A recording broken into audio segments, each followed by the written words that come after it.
So that's Dirty Deeds and the Dunder Sheep. No? They're done. What's a dunder sheep? I'm not sure. I think it's a Scottish variety of sheep. Dunder, Scotland. They're done dirt cheap.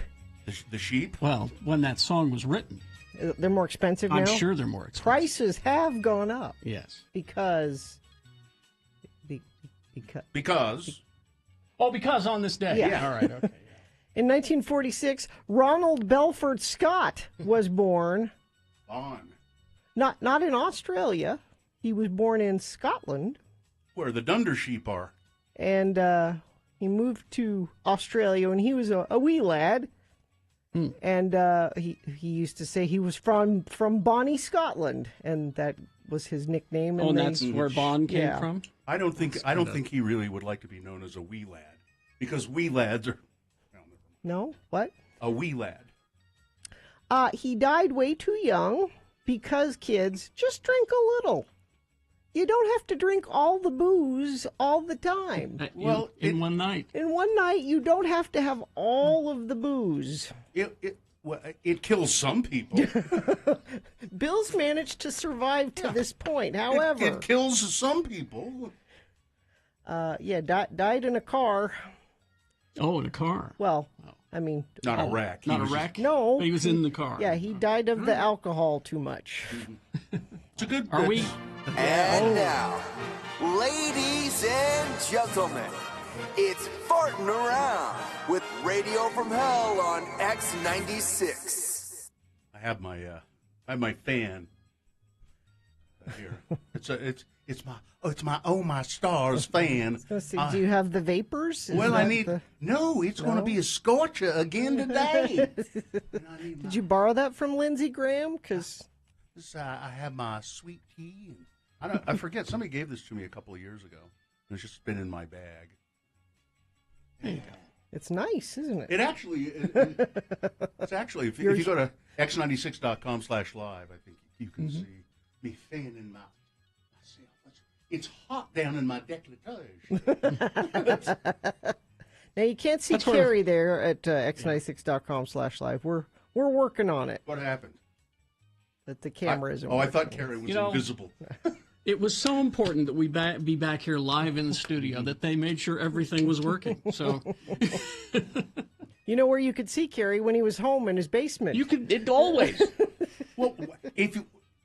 Well, how long would it take you to get there? And I would set up my system that I iPad, had yeah. at home, which was just an iPad essentially, but I need it for Other things. what we do here. Because I don't have everything I need here. I have an iPad. Could you want to use No, mine? because his is set up the Mine's- way he needs it. Mine's got my email and No, I mean for a camera. it would take your camera out, I think, is how that would work. I don't We're know. working on it. So what happened? We don't know what happened to the camera. It just stopped working. No, things stopped working yesterday. Luckily, after we left, that's Oh, when I it all heard. went. Yeah, I Yeah, heard. Todd was having problems. Mm-hmm. I think he was trying to interview a rock star of some sort, and Of didn't some sort. work. Yeah, some flavor. But you know what never goes away? There's no technical problems No. with my fan. It works every time. Although it will wear out. It's starting to fray at the edges, like my spirit. Fray at the edges. Ugh. Yeah, it is in fact going to be 100 and something Yeah. again today. And Mary Claire and Daddy Gary are headed to St. George today. Why? I said, what? Why? Why? What? Golf? What? No, God, I can't golf. You can't golf when it's 120. Then why? Why? She's picking up a puppy. She bought a puppy. It's in St. George. They're going down to pick up a puppy. Oh, St. George known for its puppy mills. I don't think it's a mill, but it's It's not a shelter animal, a is it? specific puppy. Yeah, That not Is it a particular breed? a or? King Charles Cavalier course Oh, it yes, puppy. of course. Because Reba has them. No, Winona. Winona, or one of the Jugs. Winona has Winona King Charles Jug Cavaliers. has that, yeah. So, and she's good friends with your mother. Yes. And probably got a hold of her and said, I understand there is a King Charles Yeah. Cavalier down in St. George. I understand. And so I said to her, I said, "You're picking up this puppy when it's 100 and I mean, it really. I think St. George is supposed to be 111, 112 today." And I said, "You're going to try to potty train a puppy Oh, in a 110 No, they'll just let it pee in the car. degree." No, and I know your mother too. She'll say, "Well, I'm not even getting out of the car. They'll bring the dog out to me." Well, and they have a place in St. George, and so they're going to stay there for a couple days. And I said to her, she's like, "You go from your air-conditioned car to your air-conditioned house, and it's fine. It doesn't matter how hot it is outside." I said, "Well, yeah, but then you got to take the puppy outside." And she said, "It's okay. We have artificial turf in the backyard." Now, she was under the impression that artificial turf Was naturally cool. is cool. I said, Oh. "No, Mom, that's hotter Yeah. than grass." Yeah. I've got people dying all around me. You think I get upset because a dog gets run over? Why should I get upset about a little dog? Did you see Fan X's announcement? yeah. Is Loretta Swit going to be there? Not only, See, not only. I may be partially to blame for this. I wouldn't fess up to Years ago, I was joking with Dan. I said, my producer, my now ex-producer, Yeah. I've been trying to convince him to get in on this convention Yep. game, and it should be a MASH convention. Now, this was back when most of them were alive. But you know who's still alive? that. Who? Alan Alda. Loretta Swit. Loretta Yeah, Swit. Alan Alda. Gary Berghoff. Berghoff probably. is still alive, yeah. Is Klinger still with us? Klinger, yes. He's coming. Oh, good. Klinger's coming? Okay. Jamie Farr and Loretta He'll Swit. have Mud Hens merchandise for everyone. He will. I know. You joke. No, I know. Let's see. So the ones that are dead, Harry Morgan, Yeah. Yeah. Colonel Potter, And Blake. and Colonel Blake. Yeah. And Is Charles Emerson Winchester? No, he's still around. I wished him dead. I don't know. I think Charles is still with us. We'll see. But yeah. Well, that's exciting news. Mash Con. That's exciting news. And you know who else I saw yesterday? Who, Gina? The greatest American hero. William Catt? He's Why on do the I know list. that? He's on the list. They announced him yesterday. Why do I know that? I mean, for you, he's greatest American hero. But I never saw one of those. for me, he's the boyfriend in Carrie. He is. Have him sign a bucket of blood for you. That's right. Funny. Did he throw the blood on No, Carrie? that was John Travolta. That was John Travolta. yeah. Okay, then. He's not going to do that. He will. He's not going to bring blood if he has. I don't think he has any blood. No. Didn't he play I'm trying to remember now. Didn't he play a part in the setup? So it was the bad kids. The bad kids wanted to get her at the prom. Right. And he went along with it, but then he sort of He got to know her. yeah, and okay. he's like, "She's nice, and let's not do this." And they're like, "Okay, we won't do that." Wink, wink. And then, yeah, he ended up being a good. Is Sissy Spacek coming? That'd be great. You'd go see her? No, I wouldn't. I'm not a. It does not excite me to go talk to these people, see them, because you just see them, and then you get an autograph, and I think you have to pay them money. You do. And I just that doesn't. I There's mean, if I some- could sit down and have a conversation with somebody, that's one thing. But Well, just I to can go arrange see- that. with Jamie Farr. Yeah. Okay. I can arrange that. I just but that's not what most people. No. They're just excited to go stand there and see them, bask in their presence. Somebody says that Charles is dead. Charles Emerson. Winchester. That may be Come to your closet and pray, ask to be forgiven. Eva Marie Saint. Who? Isn't that who played the mom? Yeah. Oh. Eva Marie Saint. All right. Well, there. Okay. This has been Farting Around with Carrie, Bill, and Gina on X96, Radio from Hell. Okay, now Okay. we will get this over with. I promise. Let's start. All right. We'll start with your check-ins at 877-602-9696. Call in. just say hi. How you doing? What's going on? Crank up the air conditioner. It's going to be a scorcher today. Just tell us how you're coping with the heat or whatever you want to talk about.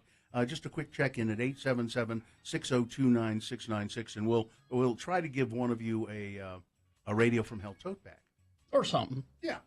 If you already have a tote bag, maybe we can give you something to put in the tote bag. I've got a bunch of coffee mugs back there. Really? Yeah. I do too, actually. I got a popsicle. I'll give you a popsicle. Got to get down here quick. Yeah. All right. Okay. Hey there, you. So you may have heard yesterday me talk about I got bit by something over the weekend, and I shared it with you yesterday. It was on your ankle. It was on my ankle, and I sent some pictures to Katie. I don't know if she can put those up, but if you follow me on Twitter at RFHGina, you can watch the progression of the injury. It got ugly. It got really ugly. Yeah, so yesterday it was like a little, I don't know. It's just a blister. A blister. And I actually showed it to our good friend Dr. Cobble, and he said, yeah, you should be all right. You could just, pop it, put some Neosporin on it, cover it with a bandage, you're probably all right, which I did. Yeah. I was brave. I got hydrogen peroxide. I got Neosporin. I did the whole thing, and I covered it with a bandage, and I said, well, I'll check it later. But it hurt, like throbbing pain. Yeah, that's a bad sign. So a couple hours later, I took it off, and it had gotten much worse, which I posted a picture of that on my Twitter as well. And it was oozy and a weird color, and it hurt. And so after much discussion and tweeting about it, because that's what you should really do, is tweet about it. I talked to my husband about it, and he said, I think you probably should go to the Instacare. This has gotten worse, not better. Let me know how it goes, babe. Yeah. You need a ride And home? I was a little nervous to go to the Instacare. So I went to the one on 4th South. And Bill, is that the one where you went to get your COVID test? No, that was in a parking lot at a church. Yeah, this was. But they do a lot of COVID testing there. But it was closed. So all the COVID tents were there, but it was closed, which is weird. 9th East? 4th South, and right there. And so I go into the Instacare, and there's nobody there. And I'm thinking, gosh, is it closed? Nope, there was a lady. What time of the day was this? Yesterday. What time of the day? Oh, like 5 o'clock. And they checked me in and said, go wait over there. And I said, okay, this is so fun. Because I was nervous about going. And while I was sitting there waiting, these 5 girls come in together. They all had masks on. And one of them goes up to the counter and she says, yes, I think I have a fever and I'm having a hard time breathing. And, she's listing all the COVID symptoms. I'm like, awesome. Now I'm in a waiting room with her. But why are these 4 other girls with her? You needed an entourage to Yeah, and come they're not to supposed the to do Instacare? that. They're supposed to go to the stations outside. Yeah. Well, they were closed. Oh. The stations outside were closed. But why do we need all these people in here? But they took me back, and I said, can you tell what this is that bit me by looking at it? And the doctor said, it's infected now. I can't tell what it was. But we can clean it out for you, give you an antibiotic, and then we're going to test the pus and see what kind of pus it is. Pus test. Pus.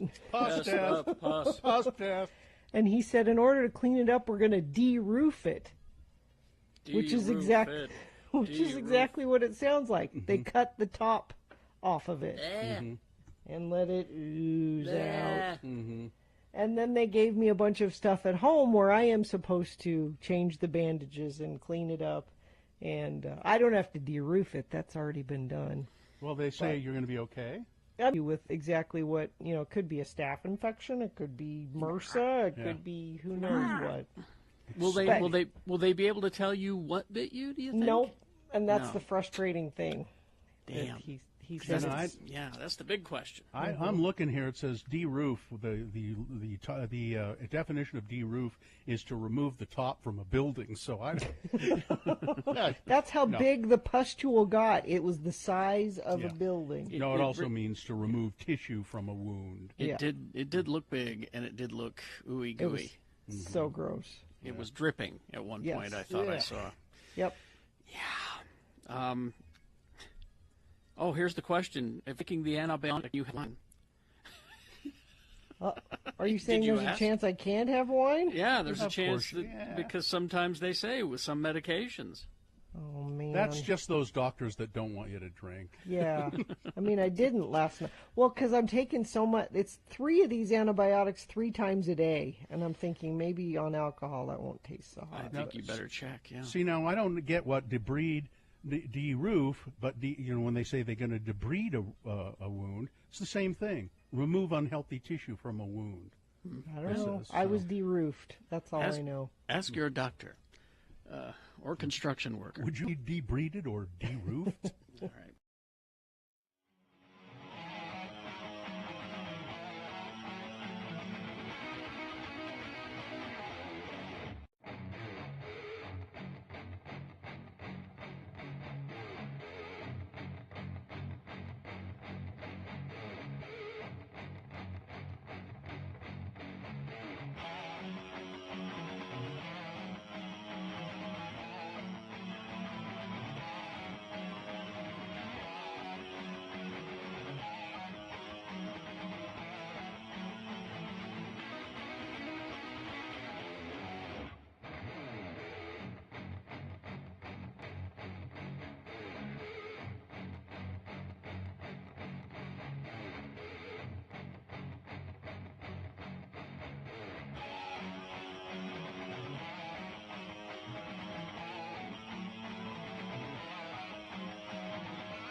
Okay, it's 6:22. Let's get this over with. All right, we will, and then we will take your check-ins if you've a mind to call us at 877-602-9696. I don't know if anybody's there or not. Nope. But nobody? Nope. Well, this is a perfect time for you to call then. 877-602-9696.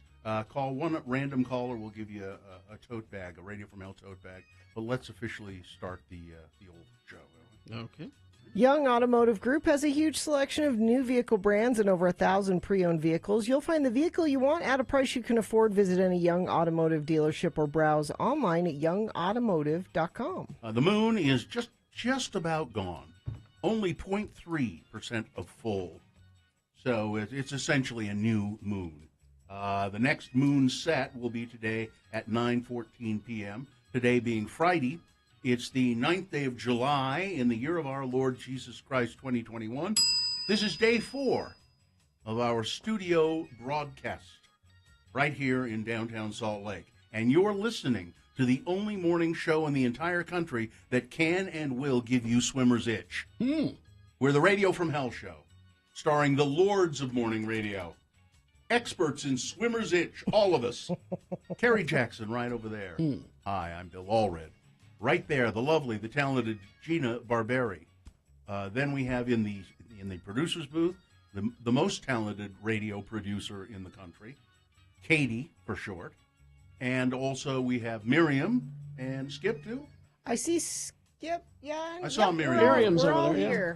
Yeah. We're all here. It's National, hey, you guys, it's National Sugar Cookie Day. I love you a must- sugar cookie. You guys must not have known that because I would have expected, Katie, that you would have sugar cookies for us. I forgot.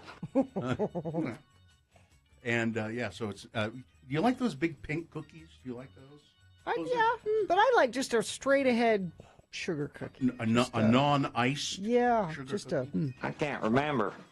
Yeah, all right. You can't eat many of them though. They kind of make you sick Yeah. after a few minutes. Oh yeah, the big pink ones. Yeah, for especially. sure. Yeah. That's a meal. That's You yes. can't eat anything else if you eat a big pink. Or those, the little iced animal I love cookies. those. They're good, but the Mother's brand, Yes. iced animal, yeah. But you delve into that bag very much. Oh, yeah. You're going to be sick. Mhm. It's just ooh. And again, it's under that category of I don't think it's actual food. No. You know. Yeah. Well, it's not nutritious, certainly. Well, I think that covering the coating is it's more wax than it is Probably. anything. It's more. You think? It's more created than it is anything. Anyway, well, let's get this going. All right. Your check-ins. Let's begin with let's see. It's Jason. Jason, good morning. Good morning. How are you, sir? Fine. How are you holding up with the heat? Are you doing anything to kind of try and? Are you beating the heat? Well, the air conditioning went out into our work, so the dress policy got changed to shorts. Oh. So that was nice. Yeah, but that doesn't. Shorts doesn't make up for no air conditioning. Yeah. So though. rather than That's- fixing the air conditioning, let's do this instead. Yeah. But I want to talk about sugar cookies because those are some of my favorite. Okay. You have a particular brand you like? So everybody says those big pink frosted cookies, but those are garbage compared to Schmidt's Bakery. Oh yeah, They Schmitz is The good. best sugar cookie in the valley, and you can get them frosted any color you want, but When do they they're open? local. I'll bet you they're open now because they're a bakery, so they get up cinnamon early. rolls and all that stuff. Yeah. I bought sugar cookies also from another local bakery. This was some years ago, and they were very good. Mrs. Backer's Bakery. Oh, Schmidt's opens I at haven't heard 7 that. a.m. So There we go. There you go. So we got a half hour. They're bacon. I think we're closer to Mrs. Backer's. He said They're Schmidt's is probably good, best. too. Have You got to go to the best. He's not had Mrs. Backer's. That's true. I haven't had theirs, but yeah, the Schmidt's Bakery, All right. they're awesome. Okay, I know the answer to this question. Okay. But Sue wants to know if you eat sour cream. No. God, no. Most sugar cookies have sour cream in them. And eggs and all kinds of stuff Yeah. that Gina doesn't eat individually. Yeah. So, Yeah. all right. Thanks. Thank you, Jason. Thanks, Jason. Thanks for letting me listen. See you guys. Bye-bye. Let's go to Terrence. Terrence, Hi, Terrence. good morning. Good morning, Loads and Lady. How are you? Is this my gay son, Terrence? It is Hi. my gay son turns. I couldn't make one of my own, so I had to adopt a gay son. Terrence, do you live in the area? Yeah, I live in Rose Park, actually. Oh, so I think if you don't have a tote bag, we're going to give you one. Oh, definitely. All right. Oh. Well, I do have one actually already, but I could okay. always use a second. But I'm sure someone else could Yeah, probably don't- use it if they want. Don't be greedy, Terrence. All right. So, Well, exactly. That's why I'm being nice and saying someone else could probably use it better Yeah. more than I can. any particular thing on your mind right now that you called for? So, just a random crazy question. Yeah. I've been doing this whole thing of trying to do workouts at 5 in the morning. Don't ask me why. I'm just a crazy person. Why? But how in the world do all of y'all wake up this early? Jeez Louise, it's nuts. I don't have any idea. And especially like last night, I got kind of caught up in this TV show I was watching. Oh, yeah? And I don't think I went to bed until 10. Wow. And then I don't know how we do it. I have no idea. I just say that it is very, very, I guess there's a lot of resilience there. But anyway, I'm trying to do it for a week, and I'm just, Terrence, nuts. I get up at 3 as a general rule to start doing work, as Carrie does. If you go to x96.com/live right now, you can see what it's done to me.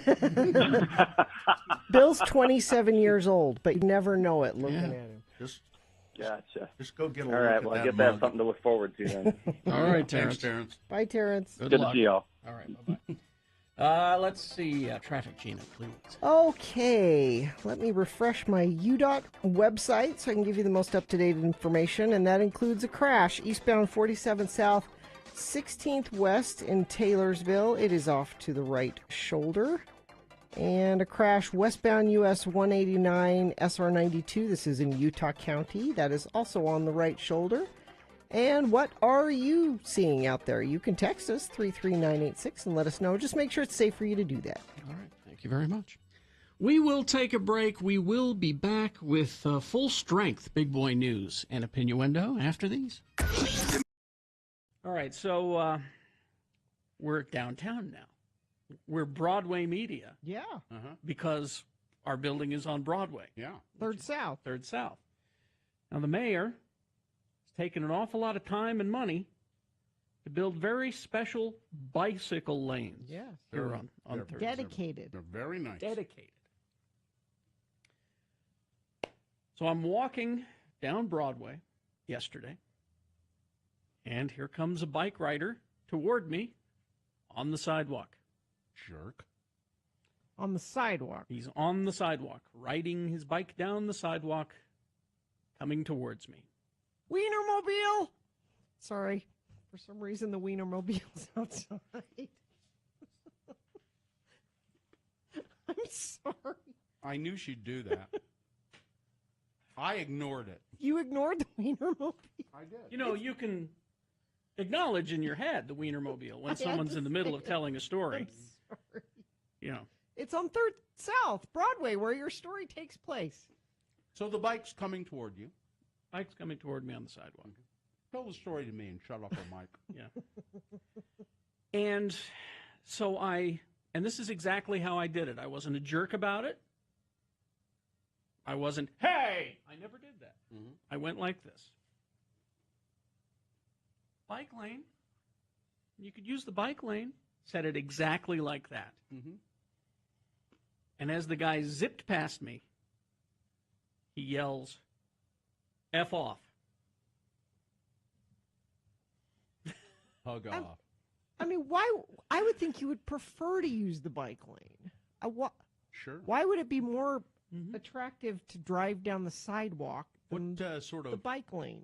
What could you tell? What sort of It was biker and well, he was casual, I think. Was because it a hipster or was it, it was a guy? kind of a hipster. Or was it a DUI guy? It was a mountain bike, younger guy, no helmet. Not a DUI guy. No. But then a minute later, so I just kept walking. A minute later, he scoots right up next to me. Were you nervous? And I'm like, I didn't know what to think. Mm-hmm. He said, dude, I listen every morning. That was an awesome interaction. He turned around and came back. He realized who it was that he had just told to hug off. Yeah.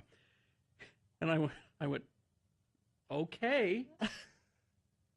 I just, the mayor spent an awful lot of time and money on that bike lane. I just thought you might want to use it, is all. Mm-hmm. Did he explain why? He rambled about how he's a passenger, he's a rider, he's a pedestrian, he just goes wherever, some sort of crazy. Oh, he's like...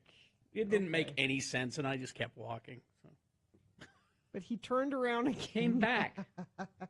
Did he apologize? Did not apologize. I think that was his way of apologizing. Saying I listen to your show. Saying is I an listen to your show apology. every morning after I tell you to F off. Yeah. Well, I don't know. I think I might have said, that doesn't make it okay. I didn't care to interact anymore. Once he started going on about how he's a pedestrian and a passenger and all Doesn't that, make any sense. I went, okay, I don't want to talk. I don't want to talk.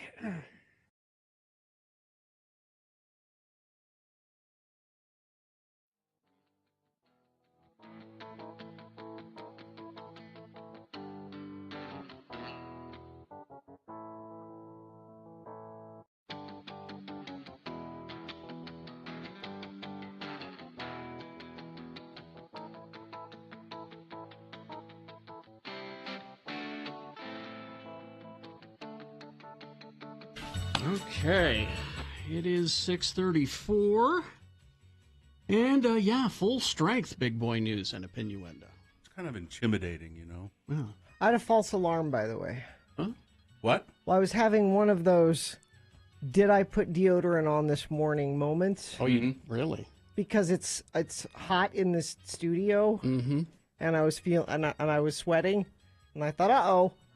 But I just went in the bathroom and checked. I did, in fact, put deodorant on. It's just that hot that it doesn't. So did you matter. look at your armpit? Is that how you could tell? No. You sniffed your armpit? Yes. Did you do Yes. what's her name? Yes, a superstar. Yes. I don't. Yes, I did. I use unscented deodorant, so I wouldn't. You should have scented so you can check. I You don't. can't check with unscented. I don't need. Oh, I don't really have much body odor. It's very odd. I very seldom do I have any. But when we were driving home from vacation, my wife said, "Did you shower when we left the motel?" Yeah. And I said, "No, I didn't." And she said, You should have. She said, "Yeah, you should have." And I went, and I said, "I wondered what that smell was." Oh, no. It wasn't really strong. I said, "Damn it! I smell kind of like a potato cellar. You know, like if you have a bunch of potatoes in a dark cellar for a long time. I smell a little like a potato cellar." She said, "Oh, okay, if that's how you want to describe it." And now we have to be in the car with you for the next 10 hours. Yeah. All right. So false alarm. It's all Good. We're good. Good. We're Okay. Good to know. So we can do the news now? sure. Yes. All right. Big Boy News and Opinioendo Full Strength brought to you by. For a limited time, get a professional AC or furnace tune-up for only $39 with Scott Hale Plumbing, Heating, and Air. Call 801-264-HALE. The author of the Bridgerton series says her father and sister were the two people killed in a Kaysville highway accident last month involving a drunk driver and a truck that lost an unsecured load. In a post to Facebook on Wednesday, Julia Quinn mourned the loss of her father, Steve Kotler, and her sister, Violet Charles. "I've lost my father, and I don't have my sister with whom to grieve," wrote Quinn.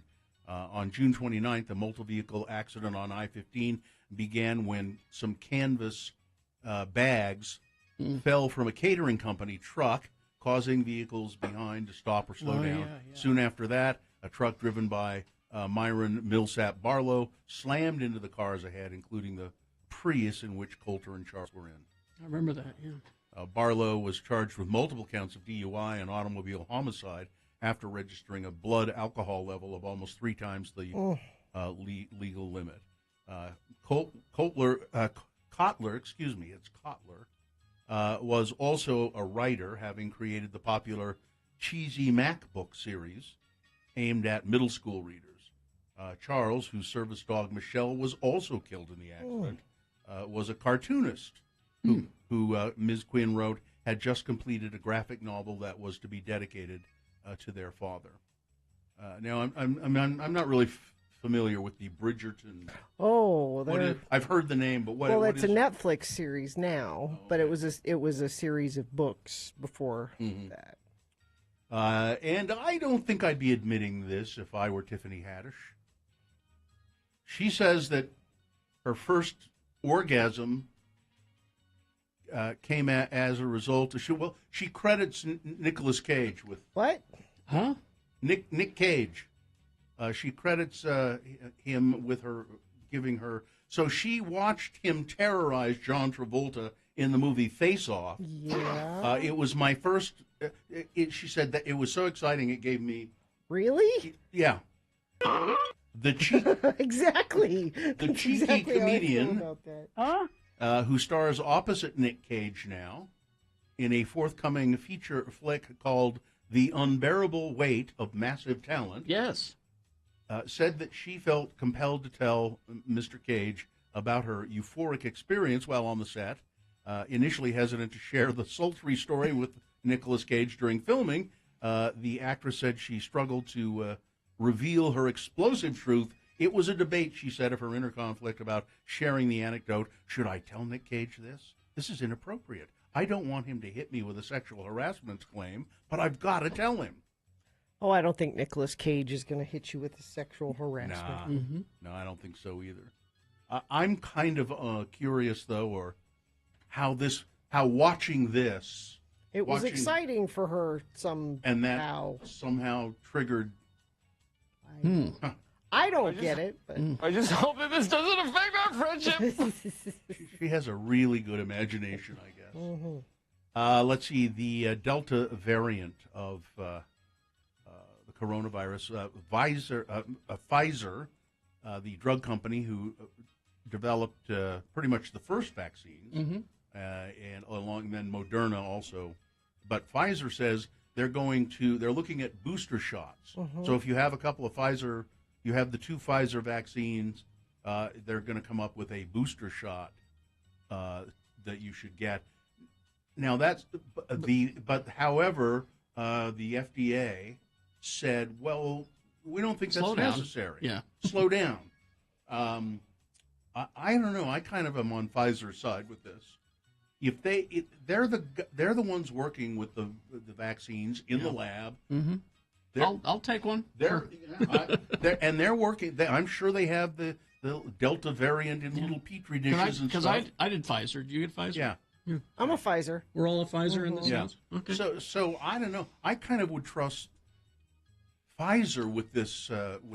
I think the FDA is not saying this is a bad idea. They're saying it's not necessary. No, they're just saying let's wait a little bit. Okay. And there are other reasons for that. It's not that it's not. I think we probably will end up needing. Well, then why should we wait a bit? Well, they should pursue. They're more worried about getting more people vaccinated for the first time than us going back for number 3. I've given up on those people. I want my booster shot. I concur. Officials returned 12 Utah counties back to high transmission status Thursday, as the state reported 668 new cases. Here we go. Of coronavirus. And you're telling me we should wait for the booster? Yeah. Those are people that haven't even had one vaccine. Well, they need to get it. Tough you know what, said the kitty. Along with 2 new deaths, 668 infections, 2 new deaths. The number of new daily cases is the highest since March. The move to new levels is the first time since early March that this many counties have had high transmission status, according to health officials. 11 of the 12 counties that moved contain less than 60% of adults who have received at least 1 dose of a vaccine. The following counties have returned to high transmission levels: Box Elder, Carbon, Duchesne, Iron, Juab, Millard, San Juan, San Pete, Sevier, Tooele, Uinta, and Washington counties, where the King Charles Cavalier is. Salt Lake is on sort of provisional, Salt Lake County. Actually, if you go to x96.com/live, you can see a map moderate, that shows that Salt Lake's in moderate. I'm waiting for Utah County to jump back up because the Freedom Festival was a week ago. 300,000 people over several days getting together. That's going to bump back up. So, Utah hospitals are not requiring the people who work in the hospital to get vaccinated. They can't until the FDA does the final. It has a provisional approval of the vaccines. It doesn't have the official approval. 19 COVID-19 case counts, hospitalizations on the rise. Utah's major hospital systems joined Wednesday to urge Utahns to get vaccinated. For now, though, none of the 4 companies, Intermountain Healthcare, HCA, Mountain Star, Steward, or University of Utah, are mandating that their employees get the vaccine, though they all require staff members to get vaccinated against measles and other communicable diseases. But it's what I said. It's as soon as the FDA does their final approval of the vaccine, then they can. Because it's got emergency approval now. Yeah. So it'll change. All that would. So why doesn't then the CDC why don't they pick up the phone and say, "Oh, hi, hey, Intermountain Healthcare, you know what? We're gonna." It doesn't come from the CDC. It comes from the FDA. Okay, the FDA. The CDC has been bugging the FDA to can we either S or get off the pot? Yeah. Now the problem is there are bureaucratic reasons why it takes this long. So It's coming. I don't. It's ridiculous. If we are administering millions of doses of this vaccination, of these vaccinations, and we're urging millions more people to get it, then the FDA should say, you know what? I don't know why we were waiting.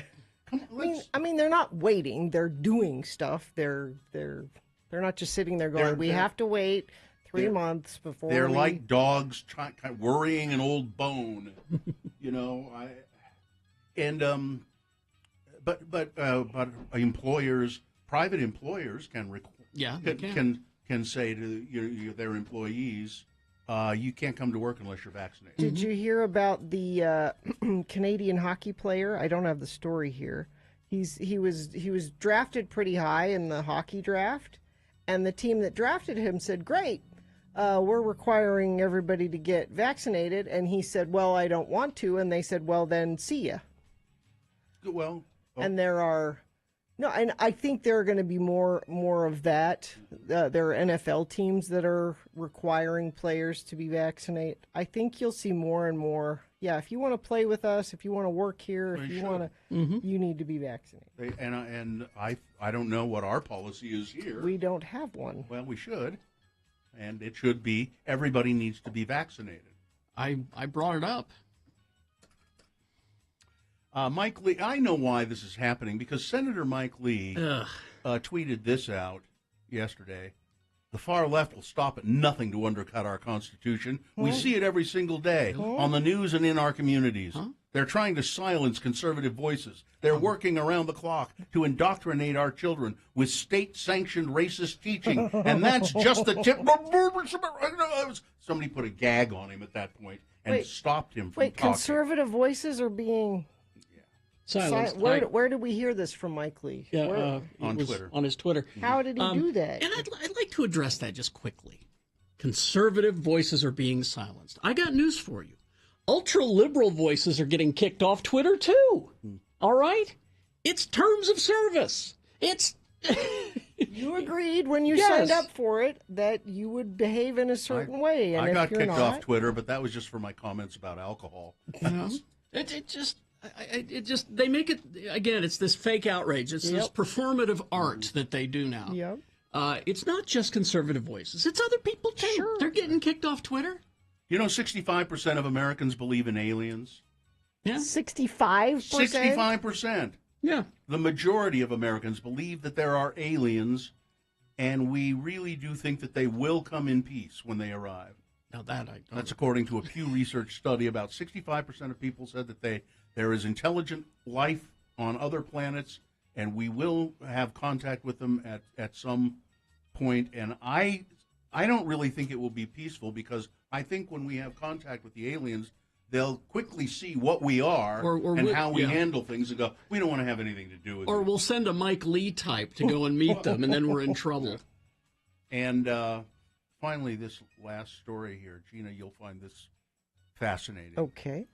Apparently, men have a tendency to eat meat, and they do that not necessarily because they love meat. They do it because they want to be perceived as manly, being manly. Yeah. Do you feel manly when you eat meat? Changing that gender stereotype could lead to a reduction in meat consumption. There goes the liberals trying to... According to a UCLA-authored study.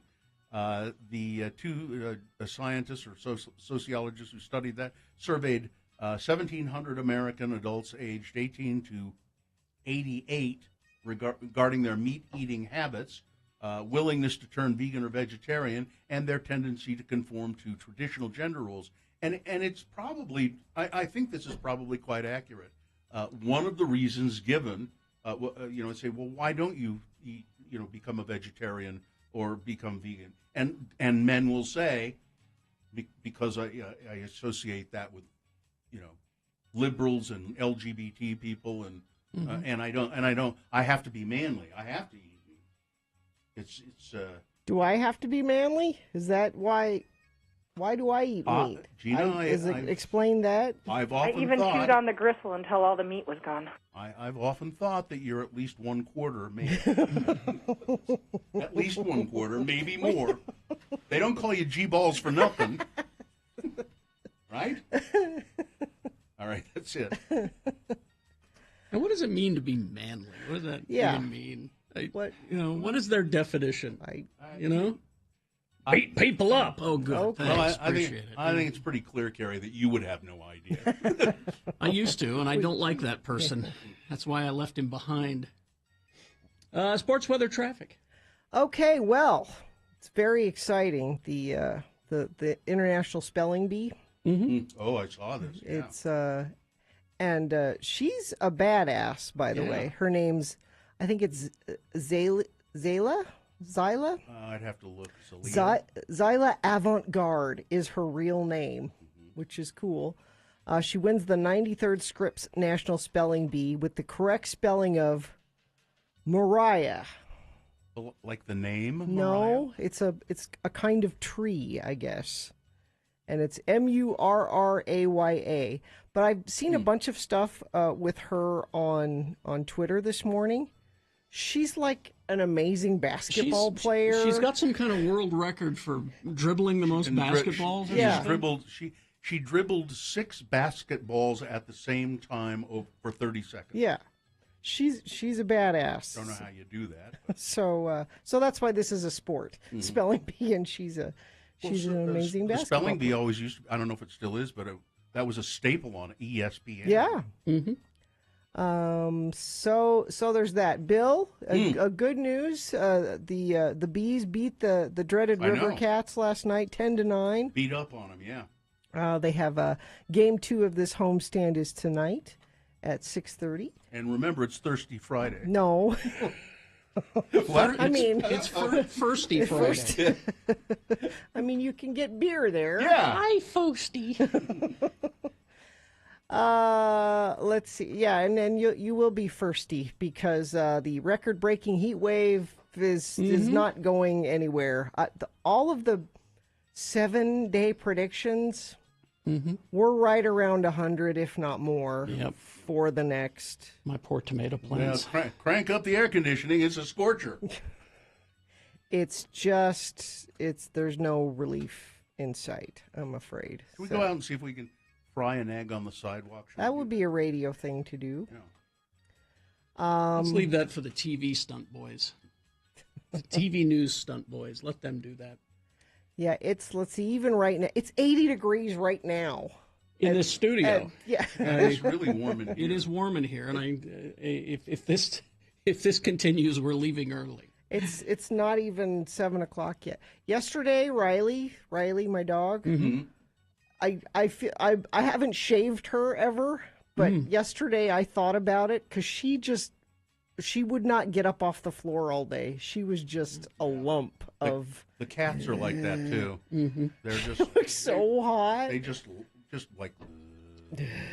Our TV room is luckily one of the coldest rooms in the house, and so the dogs have been just staying there. Pretty much staying in there. Yeah. I felt bad for Ripley because we were in the car so long yesterday. But you had the air going. I had the air going, but yeah. So that's your weather. It's a scorcher. Traffic. It's been pretty light all week, actually, and continues to be so. I have to go all the way down to Washington County to find signal problems at Dixie Drive and I-15. Treat that as a 4-way stop. Mary Claire. Yeah, they're on their way to St. George today. Let's see. Crash eastbound 47 South, 16th West. This one's in Taylorsville, off to the right shoulder there. And what are you seeing out there on the roads? If it's safe for you to text and tell us, we appreciate when you do that. Go ahead and send that in to 33986. For a limited time, get a professional AC or furnace tune-up for only $39 with Scott Hale Plumbing, Heating, and Air. Call 801-264-HALE. Well, we got a couple of minutes here. Is there anything that we need to, any business we need to why take don't care I of? Why don't I remind you that it's the summer of free tickets? Oh yeah, I saw that billboard. Just all summer long, we've got free tickets 8, 2, and 5. So coming up at 8 o'clock, we'll have some Flogging Molly and Violent Femmes tickets to give away. They're coming to the complex on October 19th. Let's see, there's something else going on. The Taste of Utah Festival. That's happening tomorrow at Utah Motorsports Campus. It's a family-friendly event. It's free to go, by the way. There'll be local craft beer, food vendors, music, a car show, and a French fry tasting contest. Sounds great. And let's see. The Savor the Cocktail contest is going on. You got to be 21 for that. Yes. This is up in Park City. You can go enjoy cocktails at participating bars and restaurants, and you try their cocktail, and then you vote for it online. Now, I've been a judge at that contest a couple of times, if it's the same one. Yeah, it is. And I'm more than willing to volunteer for a third time. But the French fry eating contest. Yes. I don't know why they haven't called you yet. I don't know. French fry tasting. French fry tasting. So it's it's not how many French fries you can eat. It's which ones are the best. And I prefer a thinner fry. You do? Huh? Yeah. It just depends. I have like thin fries at one burger place I go, and they're really good. But then I like sometimes I like the thick ones that have more potato inside of them. What about the double fry? What's a double fry? Is that what it's called? What's a double I'm trying fry? to remember. Sue, if you're listening. Curly fry? No, the ones that we got at 8 Settlers. I don't know what a double fry is. I can't remember what those were called. Describe it. They remind me of and this is a compliment, they remind me of the school lunch French fry. Because the school lunch French fry we had growing up was delicious. Is that a crinkle cut fry? Not a crinkle cut. Not a crinkle cut. Double? I'm trying to remember how she described it, but they're delicious. I can't remember. And I sometimes I like a waffle fry. The Waffle good fry thing can be about good. the waffle fry is it's crispy all the way through, so that's good. I don't care for the curly fries. Yeah. Now Sue says they just double fry them. Oh. Fry them once, then fry them again. Like a twice fry. Yeah, twice fry. Okay. Yeah. I was picturing like a two fries stuck together thing, a double fry. No, No, they twice fried. Twice fried, and like I said, at that place, 8 Settlers, it was some of the best fries I've had in ages. That's what the Belgian guy does down there. He does right? Bruges. Bruges, yeah. In Bruges? Yeah, Bruges. That's the Belgian staple. Now I do like the Freddy's fries. They're the thinnest fries you can find. I don't know what that is. They're like. Oh, I just thought of this. What? Steak. I had steak fingers on our trip. What? I forgot. Well, You've waited all week? Well, What? I even have a picture of them. What? okay. And by the way, you're crazy if you think they're good. Well, I don't know where you had them or who did them or what. All right. We'll take a break. We'll be back. We got Round One of Your Boners, Big Boy News, all coming up. Stand by for that. KXRK Provo. It is the 23rd century. Humans have left the lowly confines of planet Earth and have sought their destiny among the stars. While many things have changed, one constant remains: the need for young men to venture forth and do the work of the Lord. This is the tale of two such men who at the age of 19 have answered the call of their bishop and are embarking on a 2-year mission to spread the gospel throughout the galaxy. This is the story of Space Elders. We begin our drama at the Space Bus Depot in Provo as our fine young missionaries-to-be, Lehigh Christiansen and Laron Butch Jinson, arrive in Happy Valley and await transportation to the MTC. Hi, I'm Lehigh Christiansen. Isn't this exciting? Oh, is this your first time in a space bus depot? No, I mean getting your mission call. Well, it was either this or a stint in the Space Marines. This way I'm out in 2 years and my parents are still happy. I've been waiting for this day since I was 8. I've been putting galactic credits into my missionary fund for the past 11 years. Oh. I can't wait to get into the field and start finding people to convert. Wow, you sure are in the right place. Well, my folks promised me a new land speeder if I found some way to avoid getting being sent home early. Oh, looky, there's a droid over there holding a sign with my name on it. Must be our escort to the MTC. I am Decon 1. If you will follow me, I will show you to the MTC and get you settled into your quarters there. Sure. Yeah, whatever. Later, we find our strapping young lads in the midst of their indoctrination. Butch has just been told that he will have Lehigh as his companion for the next 2 years. Hey, wait a minute. 2 years with this guy?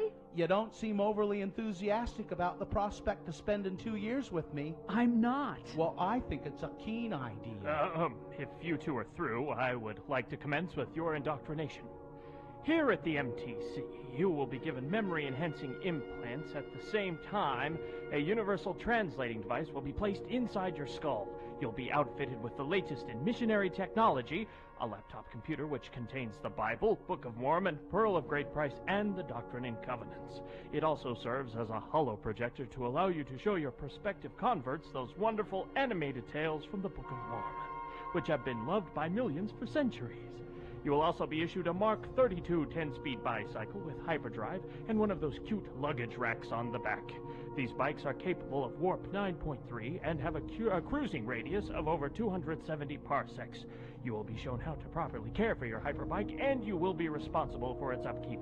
Any questions? Yeah. Implants? Like inside my head? Yes. Keen, when do we start? Will Butch let the fine folks at the MTC put equipment in his head? Will Lehigh volunteer to do it for them if it'll get him into the field faster? Does the Mark 32 Hyperbike come with a luggage rack standard, or is it a dealer add-on? Tune in next time for the answers to these questions and to hear our elders say... What you doing, Butch? Reprogramming my name badge so that instead of Elder LaRon Jensen, it reads Butch. I think the manual prohibits tampering with the MTC issue equipment. I'm sure it does. Hey, you want to help me put some fender flares on my bike? On our next kidney-wrenching episode of Space Elders.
It is 7:02 right now.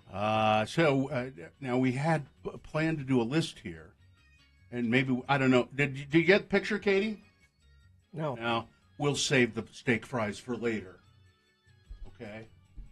Steak fries or steak fingers? They're steak different. Steak fingers, Okay. I believe it was, All on the right, menu. Coming up, though, best question. It's your chance to send it in. Email, radiofromhell@x96.com if you have something that you've always wanted to ask us. Ask us anything. Yeah. Anything. All right. Now, I had a list that I wanted to do, but Gina thinks she has a better... I have a list, too. Well, I have a... Well, now hang on. Dueling lists? It's Radio from Hell with another list, because people love a good list. X96. Now, the list What do I you have... Yeah, what do you have? Come on. I thought of Carrie when I saw this list. It's 20 facts you might not know about the movie Jaws. And Carrie loves the movie Jaws. Well, I have a list. 23 best fanny packs. And I know Carrie loves a good fanny pack. So, let's have a duel. Let's have a list duel. Okay, who gets to go first? Let me say this. Yeah. I will be completely honest with you, Gina, if I know or do not know these facts. So let's start with Gina. And then All right. Okay. Jaws began life as a novel by Peter Benchley. Yes. The book was inspired by a lifelong interest in sharks, especially a 1964 story about a fisherman named Frank Mundus who caught a 2-ton great white shark off New York. Based on actual events. Jaws. Sort of, loosely. I knew half of that. Okay. Okay. Fanny pack me. Lululemon Everywhere Belt Bag. One shopper describes her Lululemon belt bag as a form of freedom. It's just the right size. It fits my phone, keys, and a couple of other tiny things without overwhelming my space and leaving my hands free so I can engage in other activities. $35 at Lululemon. I need to see this. It's beautiful. It's a belt bag. I can't picture it, so sorry. Okay, Carrie? It's based on actual events. Steven Spielberg, not the first choice to direct Jaws. Did you know this? Producers initially wanted Rick Richards. Oh, he's so good. However, for some weird reason, Richards kept calling the shark in the movie a whale, and producers dropped him and replaced him with Spielberg, who only had one feature to his name at the time, the Sugarland Express. Feature film. Yeah. Made-for-TV movie Duel. So you knew all that. I didn't know about this other guy calling it a whale. No, That's nothing. All right. How about this? All right. The Everlane Renew Transit Bag. It's a subtle belt bag from Everlane that would look great paired with a classic professional wardrobe. Made of recycled bottles. I bet you didn't know that. This sleek fanny pack has 2 outside zip pockets and an internal divider for organization within the main compartment. Only $35 at Everlane. Huh? I need to see the bags. Okay. I bet you don't know this. All right. Jaws fact. 20 facts you don't know about Jaws, the movie. Okay. Quint. Yes. Played by Robert Shaw. Yes. Almost did not accept the role because he read the book and didn't like it. But do you know who talked him into doing the role? You know why he didn't like the book? It's it was terrible. Not good. It's not a good book. His wife. Do you know who his wife is? Mrs. Robert Shaw. Mrs. Robert Shaw. She is an actress. She's Midge Ure. Singer Midge Ure. Is a guy. That's a guy. Midge Ure is a guy. Is a man. This says his wife, Midge Ure. Why?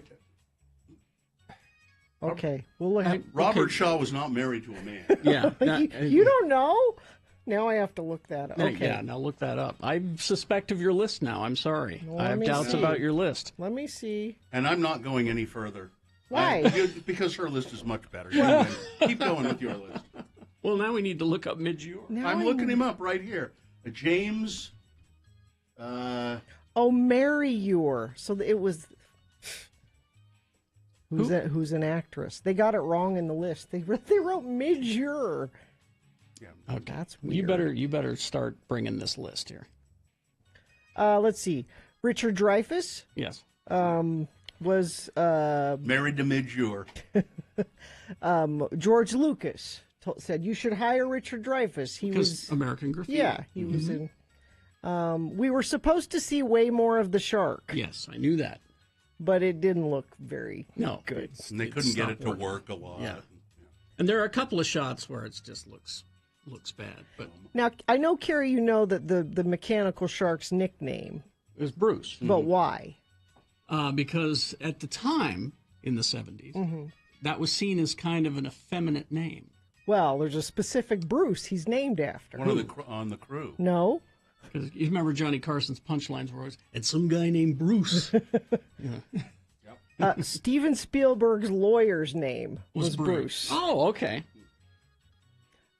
Jaws was actually shot on the ocean, Yes. not in a tank, not in... Which Zanuck and everybody kept saying, Stephen, this is crazy. crazy. You should do it in the tank. We can make it look good in the tank. And he's like, no, I need that feel. I need that feel. And I think Spielberg now says, we probably should have done it in the tank because it was pretty awful. Jaws won 3 Oscars. I mean, not for exciting things. Film editing, original sound, and John Williams, of course. For the score. But I'm telling you, Robert Shaw should have been nominated and won. Let's see. You're going to need a bigger boat? Yeah. Ad-libbed. Ad-libbed. One of the best lines, maybe the best line in the movie. Roy Scheider. The sharks were fake, but the slaps from Mrs. Kintner were real. Yes. The what? Well, the little Kintner boy. Mrs. Kintner. Yeah. When she confronts Brody on the dock after they after they caught the first shark. Physical slap. And she's got her mourning cloth on and everything. It's just Chief Brody slaps him and then goes into her speech. She's not an actress. She's just a resident of the island. But she did an excellent job in that. 17 takes. 17. 17 slaps for Roy Scheider. And it was Scheider or Spielberg that kept saying, no, make contact. Yeah. Do it. Go. Yeah. I don't want to hurt Mr. Scheider. Mythbusters put Jaws to the test. They've tested many movie myths and spent a lot of time on Jaws. Some of the myths tested included if an oxygen tank would explode, I remember that. if shot into a great white could actually punch a hole in the side of the wooden boat. And make it explode. And? Can't. No. Doesn't happen. No. But it's a movie, Yeah. so... Buy the premise, buy the bit. Yeah. So Jaws, the first Jaws won 3 Oscars. But Jaws the Revenge, which was the 4th one, with Michael Caine. I'll do anything for money. I'm a working actor. I will do it. There was one where it was like a... Oh, no, I'm thinking of another movie. Never mind. Jaws the Revenge was the 4th Jaws, and it won a Razzie, which is terrible. For the worst. So, Carrie, there you go. Jazz fact. Carrie knew most of the jazz facts. Jazz? Jaws facts. I know no jazz facts. Jaws facts. And I'm going to get you that Lululemon fanny pack. Is it nice? It's very nice. We hope you'd enjoyed another list with Radio from Hell on X96. Did you on the 4th of July, Carrie? Because it's your tradition to watch Jaws on the 4th of July. Watch Jaws on the 4th of July and The Shining. Because you remember the final shot of The Shining is that photo of... Jack Torrance is at the party. How did that happen? Which was July 4th. Oh. Exactly 100 years ago. So that's why we decided to watch The Shining. Oh, cool. You could watch a movie while you're driving your car today because there's no traffic. There's no accidents. Don't encourage people no, to do that. don't do that. Nothing. I see green cameras all up and down the Wasatch Front, and you haven't sent me anything either, which leads me to believe all is well. Now, if you're somewhere where all is not well, and you'd like to share it with friends of the program, you can do that. Text it to us, 33986. Be prepared for your day. Watch 2 News this morning on KUTV2 from 4:30 to 7 a.m. Boners round 1 coming up. Here are the candidates you'll be considering. Number 1, I shot in that direction because he never leaves. Boner candidate number 2, does Burgess Owens, or B.O. as we like to call him. That's what his signature looks like. Yeah. Does Burgess Owens think that Brittany is elderly? And boner candidate number 3, anybody know who this guy is? No? Well, he's dead. Boners round 1. Big boy news and opinioendo coming up. Also, best question of the week. If you have something you'd like to ask us, email it. radiofromhell@x96.com. Put best question in the subject line so we know what we're doing. And, all that and more coming up. Jimmy the Wine Guy coming up. He's got some vodkas for us. Stand by. It's time for Beat Gia. the game show that always assures there's a peaceful transfer of power. When the game is decided, you can be sure that Gina will peacefully hand over a prize, deserved or not. So join in the fun, and don't worry about losing your precious game show democracy when you listen to Beat Gina. And now, here he is, the defender of game show democracy, the host who fights for the truth, and the justice, and the game show way. He won't let the show fall into chaos. No, he's the one, the only, Kerry Smilin' Jack Jackson. Oh, thank you, Johnny. Thank you so much. Good to have you back. It's good to be here. Ah, well, It's let's good to be anywhere. Good to be above ground, as Yes. my uncle used to say. All right, we do have a contestant on the phone. We tossed a coin off air to determine that Scott will be our contestant. And Scott, are you there? I am here. Thank you. All right, Hi, Scott. Scott has promised to go to Moochie's as much as possible. Excellent. Have Philly Good cheese. choice. That's not much of a sacrifice. we all do our part in this desperate time. Get the Philly cheesesteak. yeah. Get the cheesesteak egg rolls there. They're I will delicious. try that. I've never had that before. All right. We will toss a coin now to determine who goes first in this game, Scott. It gives you an advantage. Call it heads or tails. Heads. Heads. Coin toss app says it is heads, as you can see. All right. I think that means you go first. That means you have an advantage in the game. This first question is yours alone to answer correctly. If you do, you get a point. If you get it incorrect, Gina then gets a chance to answer it and steal your point away. We'll then go back and forth until somebody has 3 points. So, Scott, Shaun of the Dead trivia. First question. What pub does everybody take refuge in? It's the name of the pub that everybody takes refuge in.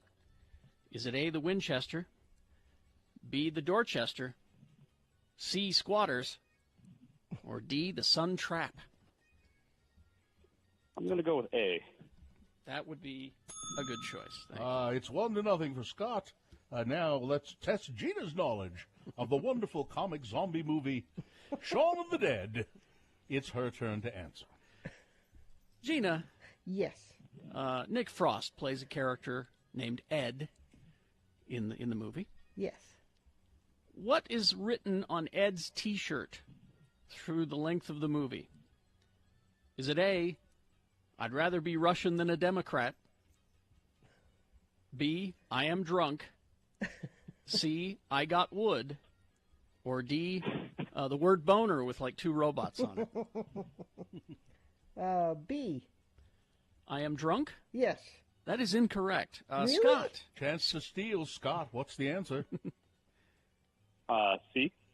I got wood is correct. It's 2-0 for Scott, and in what may be a clean sweep, Scott controls the question with his dominance of the knowledge of the wonderful comic movie Shaun of the Dead.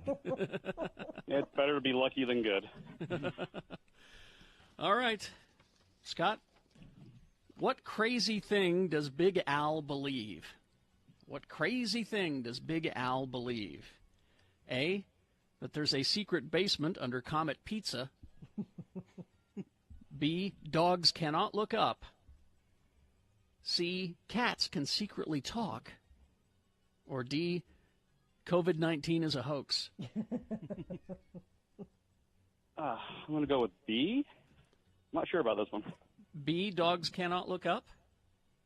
Uh-huh. That is correct. Scott, sweet. You win the game. Wow. Not only are you going to enjoy delicious food at Moochie's, meatballs and more, you win a Radio from Hell tote bag. To put all your sandwiches in. Your totes and sandwiches and egg rolls. Egg rolls and all that. Congratulations, Scott, and helping transfer power peacefully here on BG. Oh, no problem. It's nice to finally meet you, Johnny. All right, Scott. Thank you. Hang on the line. Johnny fan. Hang on the line. I'll put that down as one fan. Hang on the line, and we'll get your information there, Scott. Thanks.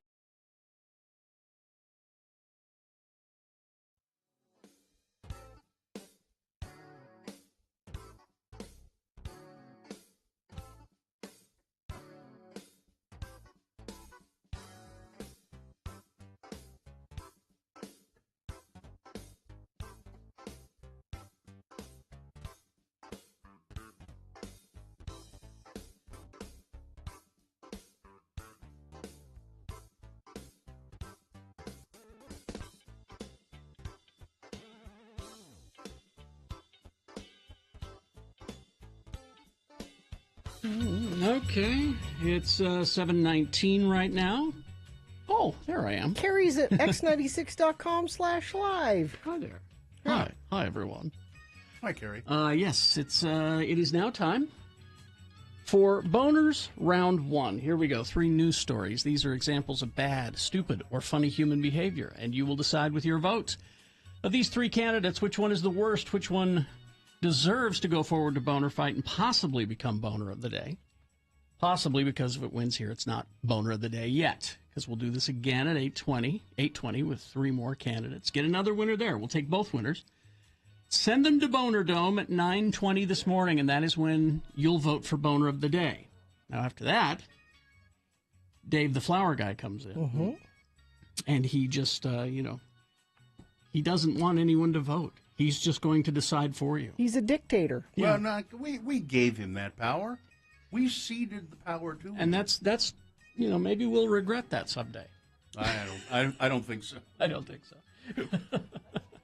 But there you go. That's how it all works. So it is now time for round 1 and time for you to pick one of these 3 to send forward. 2 candidates now, a third after the news. Once you've heard all 3, you will vote, and one of you lucky random Boner voters will receive 2 go-kart racing passes from Taste of Utah. The UMC Taste of Utah Festival will take place Saturday, July 10th at the Utah Motorsports Campus. This family-friendly festival is about all things Utah. Help support local businesses get back on their feet after COVID. Local craft beer, food vendors, musical performances, a car show, and my favorite part, the French fry tasting contest. Tickets are free. Boner candidate number 1. I shot in that direction because, well, he never leaves. West Jordan, Utah. A West Jordan man. And see if you can... there's one thing really wrong with this story. Where did this come from? Fox 13. A West Jordan man was arrested Tuesday after police say he fired multiple shots into the bedroom of a tenant in his house. Michael Thomas Bosca was allegedly upset with the tenant over alleged money owed for the basement room he rents to the victim. The victim told police he heard hollering and pounding coming from Bosca upstairs.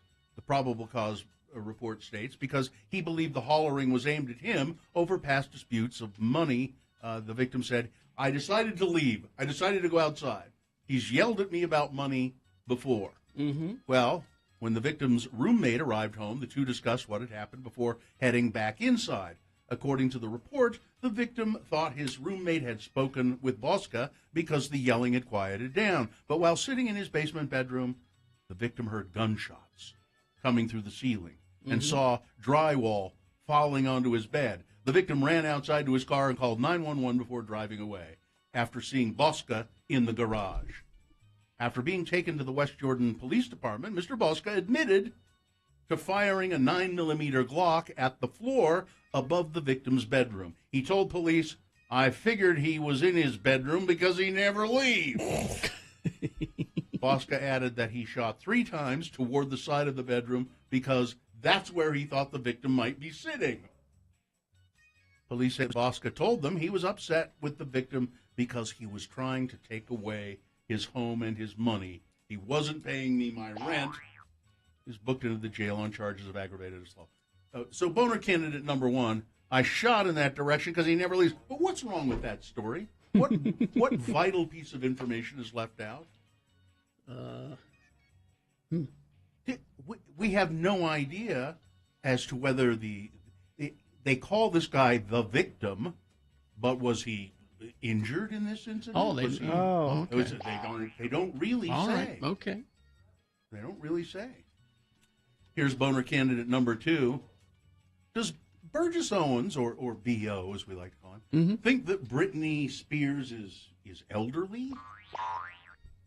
During a brief interview on Fox Business Channel Wednesday morning, Utah Representative Burgess Owens was asked about a letter that he co-signed last week asking pop star Britney Spears to testify before Congress. Owens struggled a bit to explain why he had signed that or why he thinks it's important that she come and testify. Quote, well, Britney just represents the voice of the voiceless. I'm not sure about her particular case, though, Owens said. A judge had denied Britney Spears' request to be released from the conservatorship, which has controlled every aspect of her life since 2008. Shortly after that, Owens joined fellow Republicans Matt Gaetz, Marjorie Taylor Greene, and Andy Biggs in extending an invitation for her to speak at Congress. The freshman Republican, Mr. Owens, said he was aware of some of the abuse that can take place in a conservatorship, relating the story of his aunt. I know that there's a conservatorship and a guardianship in which good people, my Aunt Frances for one, Aunt Frances, got caught up in a system that she lost all of her rights. She was living the American dream. She had done very well in this country, and then all of a sudden, because of a judge, she was put in a system where she had no rights. Something has to be done. There might be something good about the process, but at the same time, when predators get involved, we have to make sure that we're protecting our senior citizens, Owens said. Does he really not know who Britney Spears is? I think he must think she's a senior citizen. I think he just does what he's told. And he was told to sign this. He's a moron. Yeah. Boner candidate number 2. Does Burgess Owens, B.O., think that Britney Spears is elderly? Coming up in a moment, boner candidate number 3. Anybody know who this guy is? No? Well, he's dead. All right. Boner candidate number 3.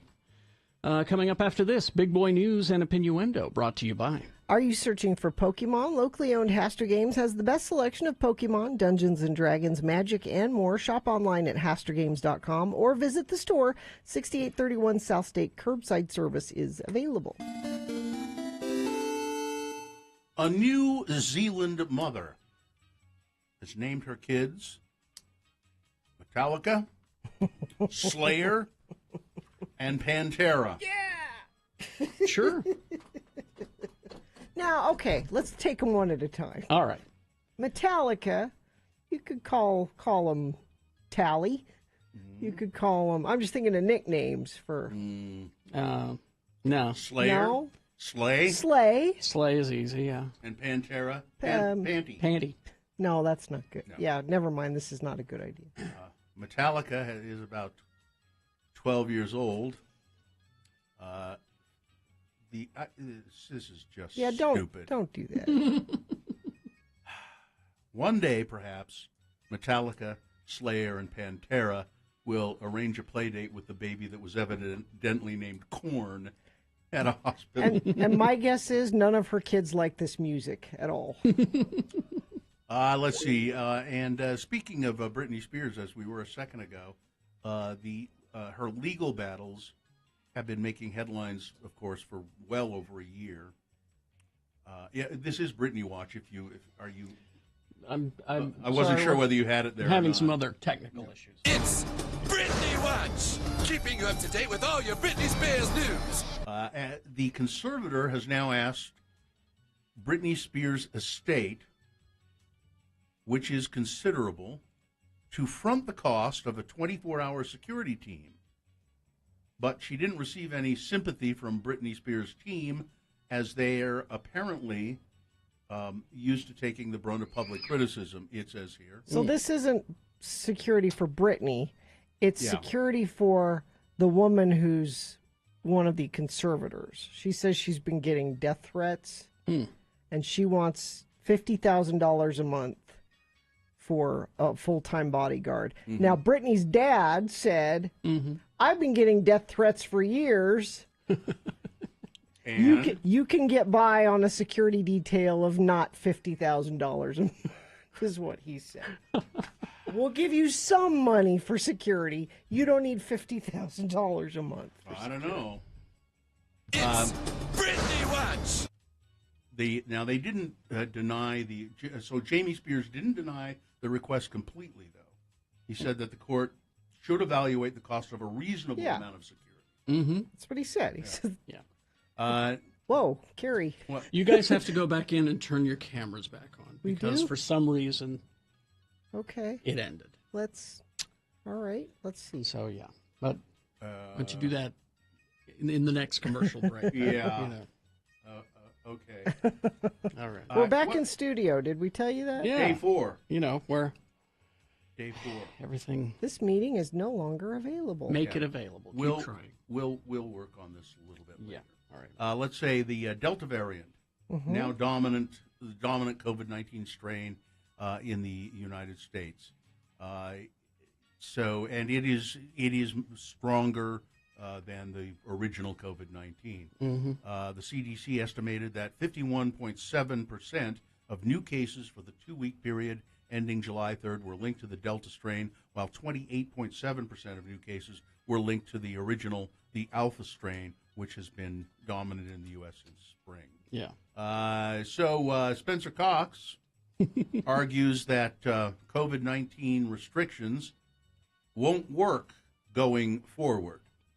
What? He urged people to get vaccinated as a way to limit the spread of the COVID-19 Delta variant, and pushing Utah once again on the list of the nation's coronavirus hotspots. But during a Thursday morning appearance on Washington Post Live, he sounded hesitant about enacting any other public health measures going forward, even if the viral spread continues. This is one area where I think we've all struggled and gotten this wrong in lots of ways, he said. Understanding human psychology has been vital in shaping policy during the pandemic, Cox argued, adding that he wishes the Centers for Disease Control and Prevention and the World Health Organization had invited more behavioral scientists to work alongside the infectious disease experts. Well, I don't know that they did or they didn't, but that's water under the bridge. Yeah. You know Mr. what we Cox, should have done? In his mind, the coronavirus restrictions of the past aren't going to fly among a vaccinated population that's just starting to enjoy freedom. They're just not. They don't have to go. The governor said that's what's. But at the same time, Japan says no spectators at the Olympics. No, Australia's we locking can't do down. it. We can't do it. If people. But here, we're a very red state, a very Republican state. Cox said. And they're immune to disease. Well, so when you're in a you red know, state, you can do whatever you want. Because God will protect them. And if they get the disease, that's God saying that you needed it. He says, Cox said, in rural Utah, where I live, where I grew up, vaccination rates are lower. There's less trust in the vaccine. And we're doing everything we can to help take the politics out of COVID and certainly out of vaccination. Well, there is no politics. No. There's no politics in it. You got your side made it political. It's either you get the vaccine and are protected, or you don't. Yeah, it's not. And it continues to mutate and spread and kill people. An Ogden man has pleaded guilty to driving a spike into another man's head. Oh, jeez! He had a metal spike, and he repeatedly stabbed a man in the head with it. Man, giving an attack that doctors said could have been fatal. Ogden police arrested Stephen Ramirez as he approached the victim in April. It wasn't fatal? No. You can drive a spike into somebody's head? That would have and worked it's not... if you hadn't stopped me. Yeah. He approached the victim, who was standing in line at a downtown convenience store. Officers said the attack was unprovoked, although the pair had previous altercations, apparently. Video surveillance showed Mr. Ramirez lunging at the victim with a punching motion to the head, gripping a 4-inch-long spike in his hand. Hospital staff reported to police that the victim suffered a broken nose, a facial fracture, a puncture that penetrated his ear canal, clear into the nose canal, and a second puncture from his ear canal down to his neck. Hospital staff said the depth of the wounds could have caused a more severe injury or death, but it didn't. Weird. That's the way we do in Ogden. You get mad at somebody, you just spike. Now let's see. The Secret Service protects the president. Former President Donald Trump, he had Secret Service protection. His golf club in Bedminster, New Jersey, charged the Secret Service nearly $10,200 for guest rooms used by his protective detail during his first month at the club this summer. He could waive that fee. Tell you what, I let you, Secret Service, who's protecting me, stay at my hotel for free. He could do that. He could waive that. Yeah, he could. And I'm sure that put a sizable dent in the Secret Service's budget, which is paid for by me and you and all of us who pay taxes. Since Trump left office in January, U.S. taxpayers have paid Trump's businesses more than $50,000 for rooms used by Secret Service agents because he still gets that protection. Yeah. The Washington Post previously reported that Trump's Mar-a-Lago club, where he lived from January when he left the White House to early May, charged the Secret Service more than $40,000 so that agents could use a room near Mr. Trump. The walls are thick. I don't want you to hear what's going on with me and Melania. Because nothing. Yeah. Let's see. That's it, I think. You okay? A little more time? No, you're good. You're okay. Sports, weather, traffic, or just weather. I don't care. Oh, we have the excessive heat warning, and it continues. I'm looking out the next 5 days. We are at or above 100 every single day. Every day is going to be a scorcher? Yes. So, and that also means the air quality is going to continue to get worse. So if you can avoid driving, that's helpful. What's some good news here? Any? Yeah, the good news is there's no accidents to tell you about. There's some good news. We've had a really light commute this whole week, actually. I think a lot of people took this week off because they got Monday off. Or maybe they're working from home. From how home. about that, And I don't know about you guys, but I like these cameras a lot better. We should go back to these cameras at x96.com/live. This is better. Okay. All right. Anyway, if you see something, say something. Only if it's safe for you to do that, though. 33986. All right. Here's boner candidate number 3. Anybody know who this guy is? No? Well, he's dead. I listened to this. Saw her do this. Wendy Williams. This is a story on the 4th of July weekend. It ended in tragedy for the family of Matima Miller, better known as Swavey or Babyface online. Okay. The popular TikTok star boasts millions of followers on TikTok, and he was mourned by tens of thousands of fans who couldn't believe that he was gone.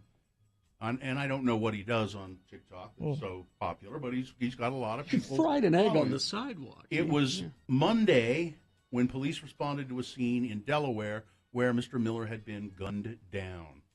There haven't been many updates, details regarding the shootings shared by investigators, but Wendy Williams on her show used the story on her Hot Topics segment. Now, to begin with, Wendy Williams asked the studio audience, anybody know who this guy is? Clap if you do. Nobody pretty much in the audience had ever heard of him. And then Williams went on to ask her employees who love her, people who work on the crew, any of you guys know who this TikTok guy is? They didn't really know either. And then Wendy Williams noted that Mr. Swavey had 2.5 million followers on TikTok, more than she does. He has way more followers than I do, she said. She was reminded that she has more followers than Swavey on Instagram. Oh, well, that must make her feel better. Yeah, but so, by the way, she has not said anything about this guy being shot. She's just got a picture of him behind her, and she's doing this. Anybody know who this guy is? He's got all these followers. Well, he's got more followers than I do on TikTok, but I don't like TikTok. Well, Wendy, you've got more followers than him on Instagram. And she said, yeah, I do. And then she said, well, this guy's dead. He was shot. Okay. What? So nobody here knows who he is, but he was shot and killed. I mean, is there any sensitivity in that at all? No. No, zero. I thought her show was gone. I thought it was canceled. No, it's because you don't follow her on TikTok. I guess. Yeah, no, Instagram, Gina. Instagram. She doesn't have any followers on TikTok. All right. That's boner candidate number 3. Anybody know who this guy is? No? Well, he's dead. All right. Let's review the first 2 and vote. Boner candidate number 1. I shot in that direction because he never leaves. A West Jordan landlord arrested after firing shots into his tenant's bedroom. He fired through the ceiling and the wall, and he said he fired in the direction that he thought the guy would be, but he had left. Uncharacteristic exit. Boner candidate number 2. Does Burgess Owens think that Brittany is elderly? Because he's invited her to come and speak in front of Congress, and when he was asked, well, why? What about conservatorship? He said, well, a lot of elderly people are preyed on, senior citizens, with these conservatorships. Okay. And Boner candidate number 3. Anybody know who this guy is? No? Well, he's dead. Okay. You've got to decide of these 3 candidates, which one is the worst, which one deserves to go forward to Boner Fight and possibly become Boner of the Day. Winning here does not make it Boner of the Day. Gives it a chance to be Boner of the Day. So round 2 comes up at 8:20 with 3 more candidates. We'll get a winner there as well. And then we'll take both of those and put them against each other, those 2 winners, at 9:20 this morning. That's when Boner Fight happens. That's when you'll decide Boner of the Day. So right now, you've got to pick. Send one of these 3 candidates forward from this, round 1. 1, 2, or 3, remember your candidate number, the one that you think should win. Put that single digit in the message of a text, and then text that to 33986. Or you can call the producer's booth at 877-602-9696. Use your voice to vote. Or go online, x96.com, look for the box that says Boner Voting July 9, 2021, and vote there. All right, you have until the end of these messages to do it. Let's go. This is round 1. Back in the day, we had these mascot animals living at our studio up in Ogden. Mm-hmm. We had Farnsworth, the cat, and Farnsworth just had the run of the place, and there were a lot of mice in the building, so he kept the mice down. And Farnsworth was he was really a great cat for the most part. He was almost jet black. Mm-hmm. Had a broken tail. Yeah. Oh, that's right. He had a crooked tail. Yep. And Farnsworth went missing once around Halloween. And Very nervous. And our owner was certain that the Satanists had got him. Well, sure. You know what? The Satanists have got him. We got to make sure next year we keep him in if we find him. He did turn up, but he was fine. And then I don't know whatever happened to Farnsworth. I think he finally just they don't went live off. forever. I think he just finally went off somewhere. And I think once the sale happened, I think Tom took Farnsworth home. Oh, did he? Oh, yeah. Maybe you're right. Because I know that the a-hole from El Paso didn't want the cat around. No. Yeah. No. So, it works better alliteratively if we can really say the word. Yeah, I know. From El Paso. But, the nation is 9 years old, so I can't. Yeah. So just say that to yourself in your head. It sounds better. Oh, I did. It's there. But anyway, back to this little horse. And then, so the other animal we had was a burro. For some reason, we thought it would be a good idea to adopt a burro from the Grand Canyon. And those wild burro and the BLM had these programs where you could adopt a burro. And so we went and we adopted this little burro, and we named him Buster, and he was the KJQ burro. No, that's not the right picture. No. They don't know They assume that I'm talking about animals. That's an animal picture. That's for later on. Different animal. Yeah. Did you have a picture accompanying the story? No, I did not. So anyway, we adopted this burro, Buster, and he was a donkey. And it is true what they say about donkeys. They're stubborn. They're stubborn. They're the worst. Yeah. And he was we thought it would be fun to take him around to events. Well, it wasn't. No. Because he was stubborn. We had a horse trailer that the owner of the property had that we could use. But to try and get him into the horse trailer was just almost impossible. Because he didn't want to go. Of course. And you could pull on him, and he would dig himself in, and he just would. But so one year we're having this parade. I think it was the Thanksgiving Day parade. It was the Christmas parade on the day after Thanksgiving in Ogden. I think they still do it, and that's when Santa comes right after Thanksgiving, and they have this little parade. Anyway, so we're going to take Buster and have him be in the parade, or maybe it was the 24th of July parade. I don't remember. Yeah, it was the 24th of July parade, because so we finally get Buster in the trailer, and we take him up to Washington Boulevard, which wasn't very far, and we park the trailer, and we open the back door of the trailer, and Buster, the burro, is like almost upside down with his feet sticking in the air. Now, we didn't know anything about it. Like, he wasn't tied in properly or something. And so he's upside down, all four legs sticking in the air, and I go, Tom goes, "Oh my God, he's dead! He's dead!" And he did. He looked like he was dead. His eyes were glazed over. His tongue was hanging out. Well, there was this cowboy who was there, because he was going to ride his horses in the parade, and he came, "What's going on here?" And our burro is dead. And the cowboy looks in there and he goes, "Hell, he ain't dead." And he grabbed that burro and just dragged him out of the trailer, and Buster kind of staggered to his feet. He's fine. He's fine. He ain't Walk dead. off. Cowboy up. I mean, and it was just like, he said, when you take him home, you got to tie him in there so he doesn't fall down. Oh, because they're dumb. Well, and we thought he could just stand there and balance. No, no. So that he could have been hurt bad. Yeah, he could have. Yeah, I mean, he did look dead. I mean, I think his tongue was hanging out, and if he'd stayed like that, he probably would have died. But the cowboy, oh hell, he ain't dead. and then so we walked him in the parade.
Let's see, 7:46 right now, and time to award round one of your boners. And round one of the boner voting is brought to you in part by a nice green salad.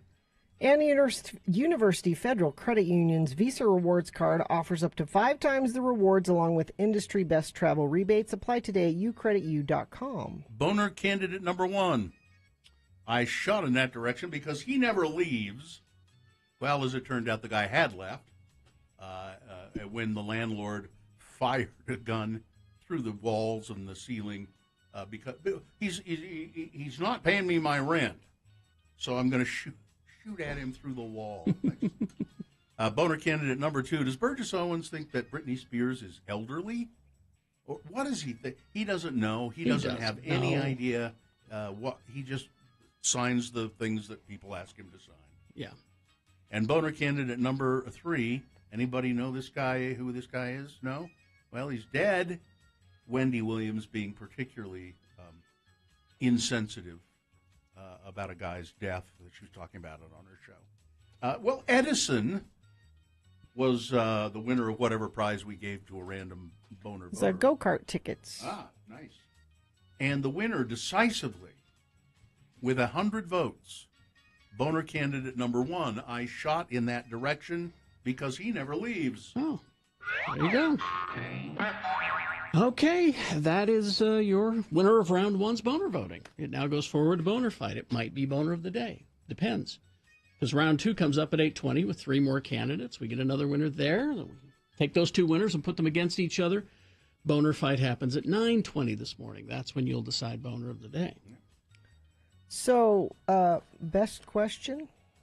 We haven't discussed this off the air because we've been having technical difficulties. So I don't know, and Carrie doesn't know what question you're about to put. Well, so all right. Okay. So this one, best question of the week, by the way. Yes. Send them to it. You can ask us anything. I mean, it could be about radio. It could be about us individually, or it could just be questions for the universe, questions about anything. Radio from Hell at x96.com. Put best question in the subject line. Like this one from Colton. I am 27 and a daily listener. My question is Katie single? I would love to take her out on a date.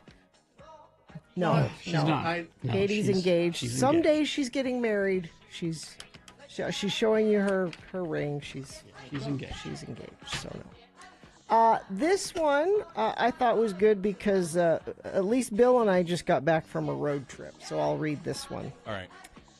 Hello, Lords. I just got back from a road trip with my dad and my new boyfriend. Traveling with my dad always entails a folksy, country-esque playlist comprised of Tom Petty, Neil Young, John Hyatt, Emmylou Harris, Warren Zevon, etc.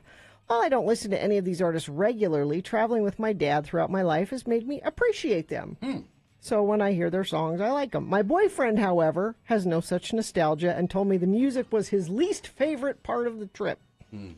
I realize this is a broad genre of music and isn't everyone's preferred flavor. I had to be exposed to it over time before liking it myself, but I still hope he opens his ears a little bit to acquire a taste for it. So my question is, what are some examples of music that you didn't care for at first, but grew to like later? Anything you had to force yourself to listen to? Yeah, all of those songs you just mentioned. Before liking it. Because this is a good example. You're captive in a car. You know, the driver gets to decide the playlist. At least that's the rule in my family. And it might not be what you would choose to listen to if you were yourself. We always arm wrestle for it. You arm wrestle. Did you listen to music on your trip, Bill? So my daughter, she listens to whatever podcasts and watches stuff on her phone in the back seat. I listen to a podcast and we listen to individual things. So you're not listening to something generally in the... Yeah, generally not. But have you, introduced your kids to music that they probably wouldn't have found on their own? Yeah, and they generally like the things that hey, you ought to try listening to this. But they listen... They went to a concert last night at Kilby Court. With some I'd never heard of... blue galoshes, blue overshoes, blue suede shoes. I'd never heard of them, but they were very excited to go to Kilby Court. So yeah, that question could go both ways then. If your kids introduce you to, because my kids will do that. Introduce you to new things. Yeah. Okay. Have you heard this? Yeah. Have you heard that? My son is extremely fond of Buckethead. You know who Buckethead is? Yeah. I really didn't know who Buckethead was, but my son contends that he's the best guitar player in the world. My daughter really likes this Australian artist named Rel that I've never heard except from her, and I like it. So it's something I would have never sought out on my own, but so it's kind of a reverse way of looking at this question. But and then some of my kids keep trying to introduce me to opera, but I'm not going to. No, I'm not doing that. Carrie, have you been talked into music? Not talked into, but I've talked about this many times. I went through a period, just out of high school where unless it was punk or blues, I didn't care. Screw you and your classic rock, or it wasn't classic at the time, was it? No. Screw you and your traditional rock. Disco. Yeah. I went back and rediscovered it because I didn't have that stupid attitude. Again, that person that I used to be that I don't like anymore. Yeah, disco was supposed to be horrible. I was supposed to hate disco. Yeah. And then I was required to play it in a club that I was working in. And I'm going, I see. Some of this is pretty good. And a lot of the black artists, because here in Utah, the radio stations weren't playing black artists. That's true. And so I went back and had to reacquaint yourself with it. Well, acquaint. Yeah. Essentially. Because all the stuff that was being played on radio stations here, even though nationwide they were very popular artists, Here, and I think we're talking like the Temptations, and yeah, they had huge hits around the country, but not here because the programmers, and we'll leave names out of it, but the programmers, well, Utah audiences wouldn't care for this. They thought, yeah, they wouldn't care for good music. Who thought that? Who thought that was? I said we're leaving names out of it. Yeah, and intentions. Yeah. And Sue reminds me of our friend Ange. She made her kids listen to music and then teach them about the Beatles and Pink Floyd. And now those kids just love that stuff. Yeah. And my kids listen to the old stuff in my car all the time. And know it and like it. And then Ange and my wife, their friend White Suzanne, who is younger, wasn't familiar with a lot of these artists. And so they had to educate her about all that stuff. I was surprised that I actually like some country music. Yeah, that was another one. I never thought and then I started hearing some of the old, particularly the old classic guys, Hank Williams. Yeah. People like that. Be open, I guess, is. Yeah. Be open to different things. As I've quoted many times, who was it that said, if it sounds good, Count it is Basie? good? Was it Count Basie? I want to say it was Count Basie. Or Duke Ellington, one of the two. Yeah. If it sounds good, it is good. Yes. So there you go. That's... See, just like that. We could have just been talking about something you wanted us to talk about. People are always telling us, why don't you guys talk about this or that? Well, send us an email. Is Katie single? No, she's not. Okay. Radio from Hell at x96.com. Put best question in the subject line. All right. Thank you very much. If your best question today is, how's the traffic? I will tell you it's great. Green cameras on the UDOT website and no accidents to tell you about. And you haven't texted in any accidents either. So things are moving well. Enjoy your commute this morning. If you do see something that's not enjoyable and you think other friends of the program need to know about it, you can text it to us, 33986. University Federal Credit Union's Visa Rewards Card offers up to 5 times the rewards along with the industry best travel rebates. Apply today at ucreditu.com. All right. We will take a break and we will be back. Have another drink with Jimmy the wine guy. Coming up after this, he's got some vodkas that he wants us to take a look at. Nice. All right, stand by. KXRK Provo.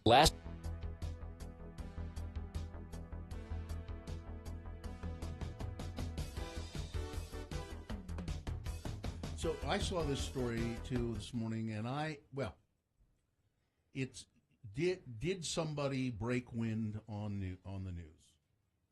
It's what is that sound is what we're playing. That's a game. So see if it sounds like that to you. This is during an interview with Democratic Representative, how do you say his name? Swalwell. Swalwell. He's on being interviewed by Chris Matthews on MSNBC. And you've got the audio. I've got the audio. So we'll start off with Chris, and then he'll talk, and then you'll hear the fart during Eric Swalwell's response. Who were on the phone listening to the president talk about this swap of dirt for U.S. military aid. Chris, so far, the evidence is uncontradicted that the president used taxpayer dollars to ask the Ukrainians to help him cheat an election. And the complaint that I've heard... Okay, one more time. There we go. Evidence is uncontradicted that the president used taxpayer dollars to ask the Ukrainians to help him cheat an election. And the complaint that I've heard... Who were on the... Now, so the internet, the Twitter, and all of that went crazy. With, yeah. So who farted on the? Now they say. Chris Matthews tweeted out saying that it was a coffee mug scooting across a table. Which it probably is. It could be, but it also sounds to me like a wooden stool leg. Yeah. Scraping across the floor. Mm-hmm.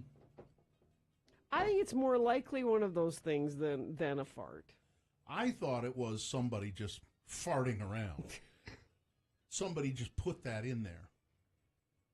That's what it seemed like to me. Added it to it? Yeah. No.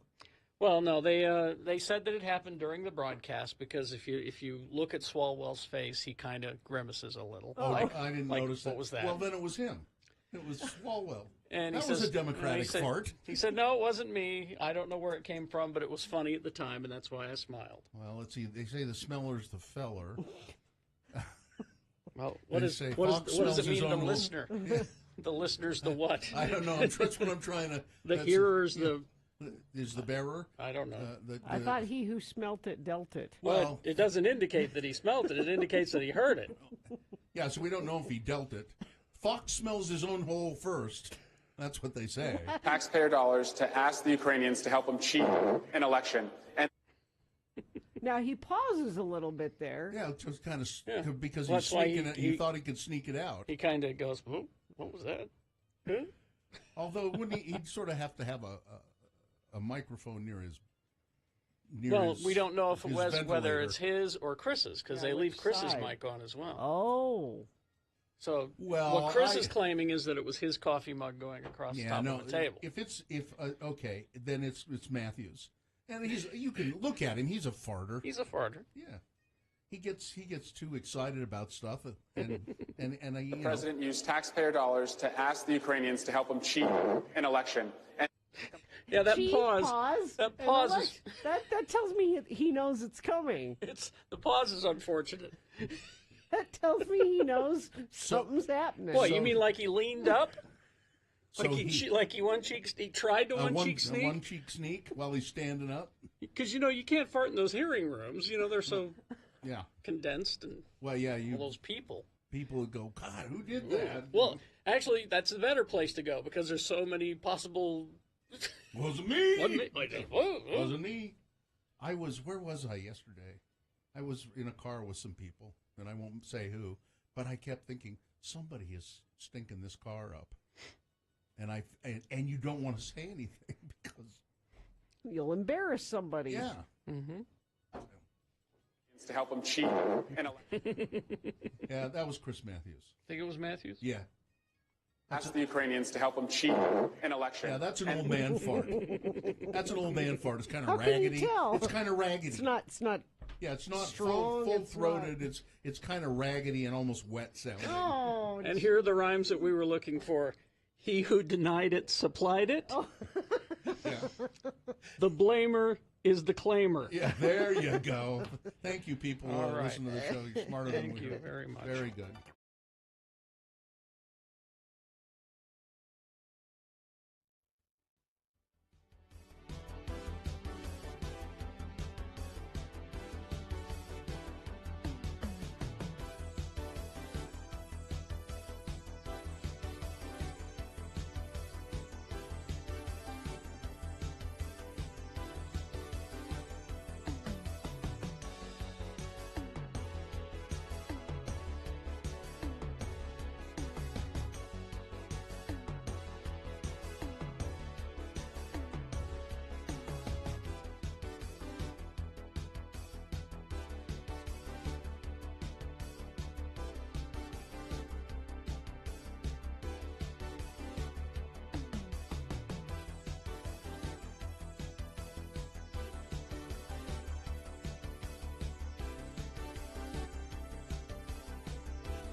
It's the X96 Summer of Free Tickets. X96 welcomes Flogging Molly and the Violent Femmes to the complex on October 19th. Text the word KISS, K-I-S-S, to 33986 now for your chance to enter to win tickets to this live show coming this October.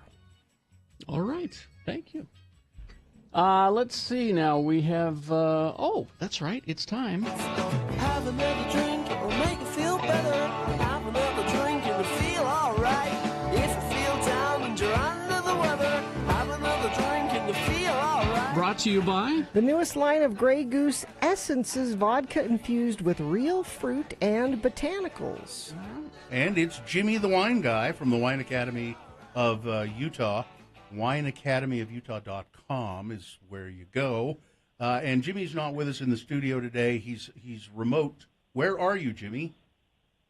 Good morning, everybody. I'm in Chelsea, Michigan, which is just outside of Ann Arbor near Detroit.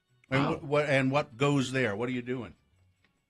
Well, we got a little family reunion out here. My wife's little sister lives here, and Chelsea's known for. Ever have those Jiffy corn muffin, the little Jiffy boxes in the grocery store? Yeah. This is its hometown. They've been producing it here since the 1800s. Well, I'll be damned. That's great.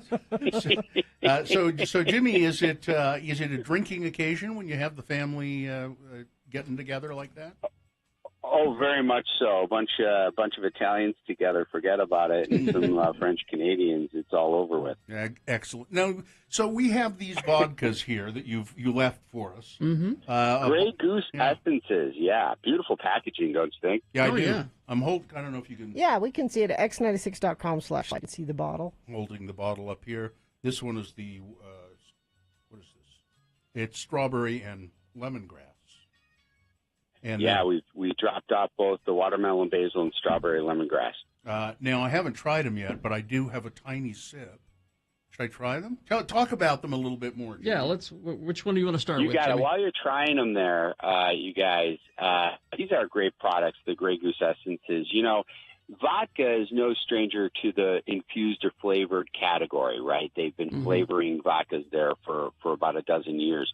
But what the Goose Essences does differently is that these are lower zero carbs, zero sugars, and this is the new thing about it, lower alcohol, 30% ABV. So usually vodkas are 40 and above. This is that little lighter hit of alcohol, so it doesn't get. You can enjoy it longer. And usually flavored vodkas, you have they're almost like on a sweeter component, more medicinal, more like Jolly Rancher like. What I love about the Grey Goose essences, whether it's the watermelon basil or strawberry lemongrass that you have there, they're more savory. They got this like little hint of the sweet flavor, but then it's balanced out by that herbaceousness of the complementary flavor. No, so I think they work really well together. Well, now, would you normally just drink this on the rocks? Would you use it in a cocktail? How would you use it? So I'm glad you asked that, and I know you're going to ask it, so I spent hours of research tasting these in various ways. Had the family help, you know. Yeah.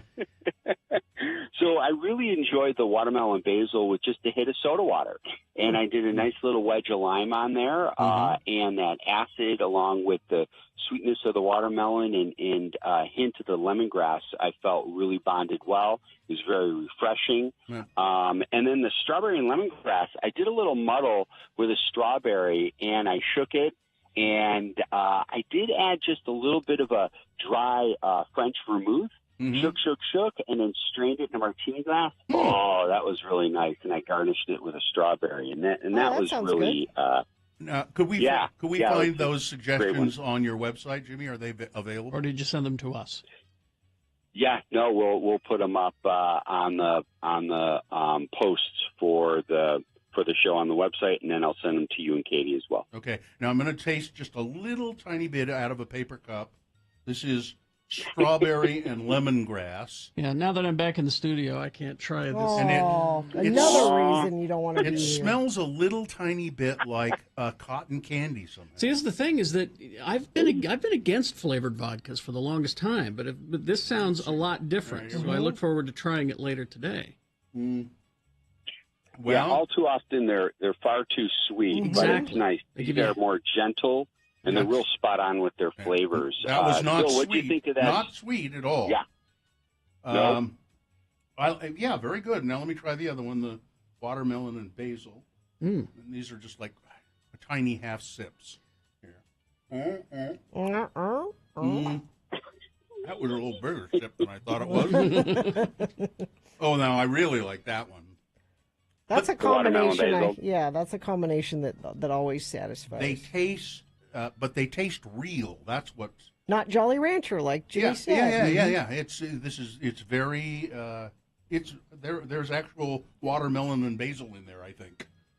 Very. And that's what separates these Grey Goose essences from other flavored infused vodkas. Is not only that the flavors are spot on, They're not candied at all. You got the zero carbs, zero sugar, low ABV, and that's it. That lower alcohol by volume at 30%. Finally, a morning vodka. There you go. There you go. It's juice. I'm having juice in the morning. Science has caught up. And, well, now, how do they do zero carbs and zero sugar? I mean, So the zero sugars, will ferment that out, and the carbs, this is a wheat-based, and vodkas in general, and some of your primary spirits, generally have lower carbohydrates, and many times these products will be also gluten-free, unless gluten's been added back in a grain-based in the flavorings. These watermelon basil, the strawberry and lemongrass, what they're really blowing open the doors in the industry is that lower alcohol by volume. That's what's really separating them apart, as well as that just spot-on savory flavor. I can't talk enough about it. I really like it. How are you with keeping vodka in the fridge or the freezer? I know you've talked about this before, but people I have opinions. But people are probably wondering about that. What it does is it mutes the alcohol flavor, right? So it doesn't make it as harsh.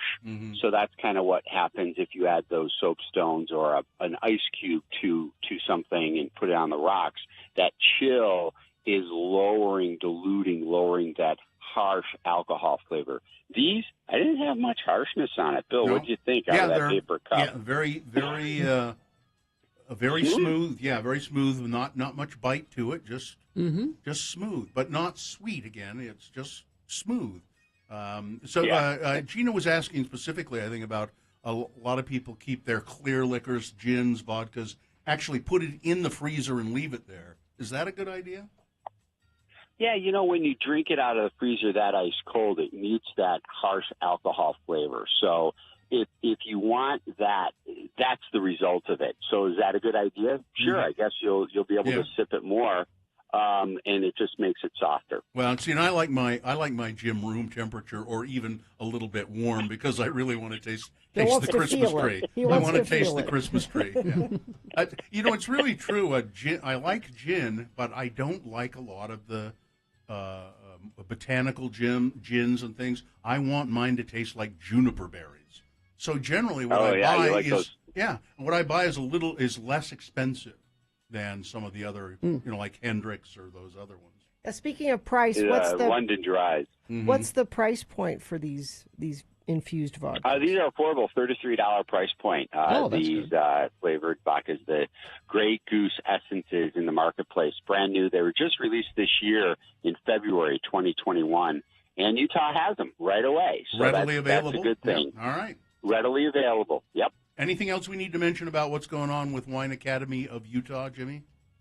We're just having a lot of fun, whether it's at Elements Restaurant up in Logan, Utah, all the way down to 3 Cups and Murray Holiday. We're doing a lot of wine events. And again, we can deliver in-home events where we provide everything the education brought right to your door. All right. So just go to wineacademyofutah.com and you'll find out all about that. Thanks. Right. Jimmy Santangelo, thank you very much. Thanks for having me. Have Talk fun. to you soon. Bye-bye. See ya.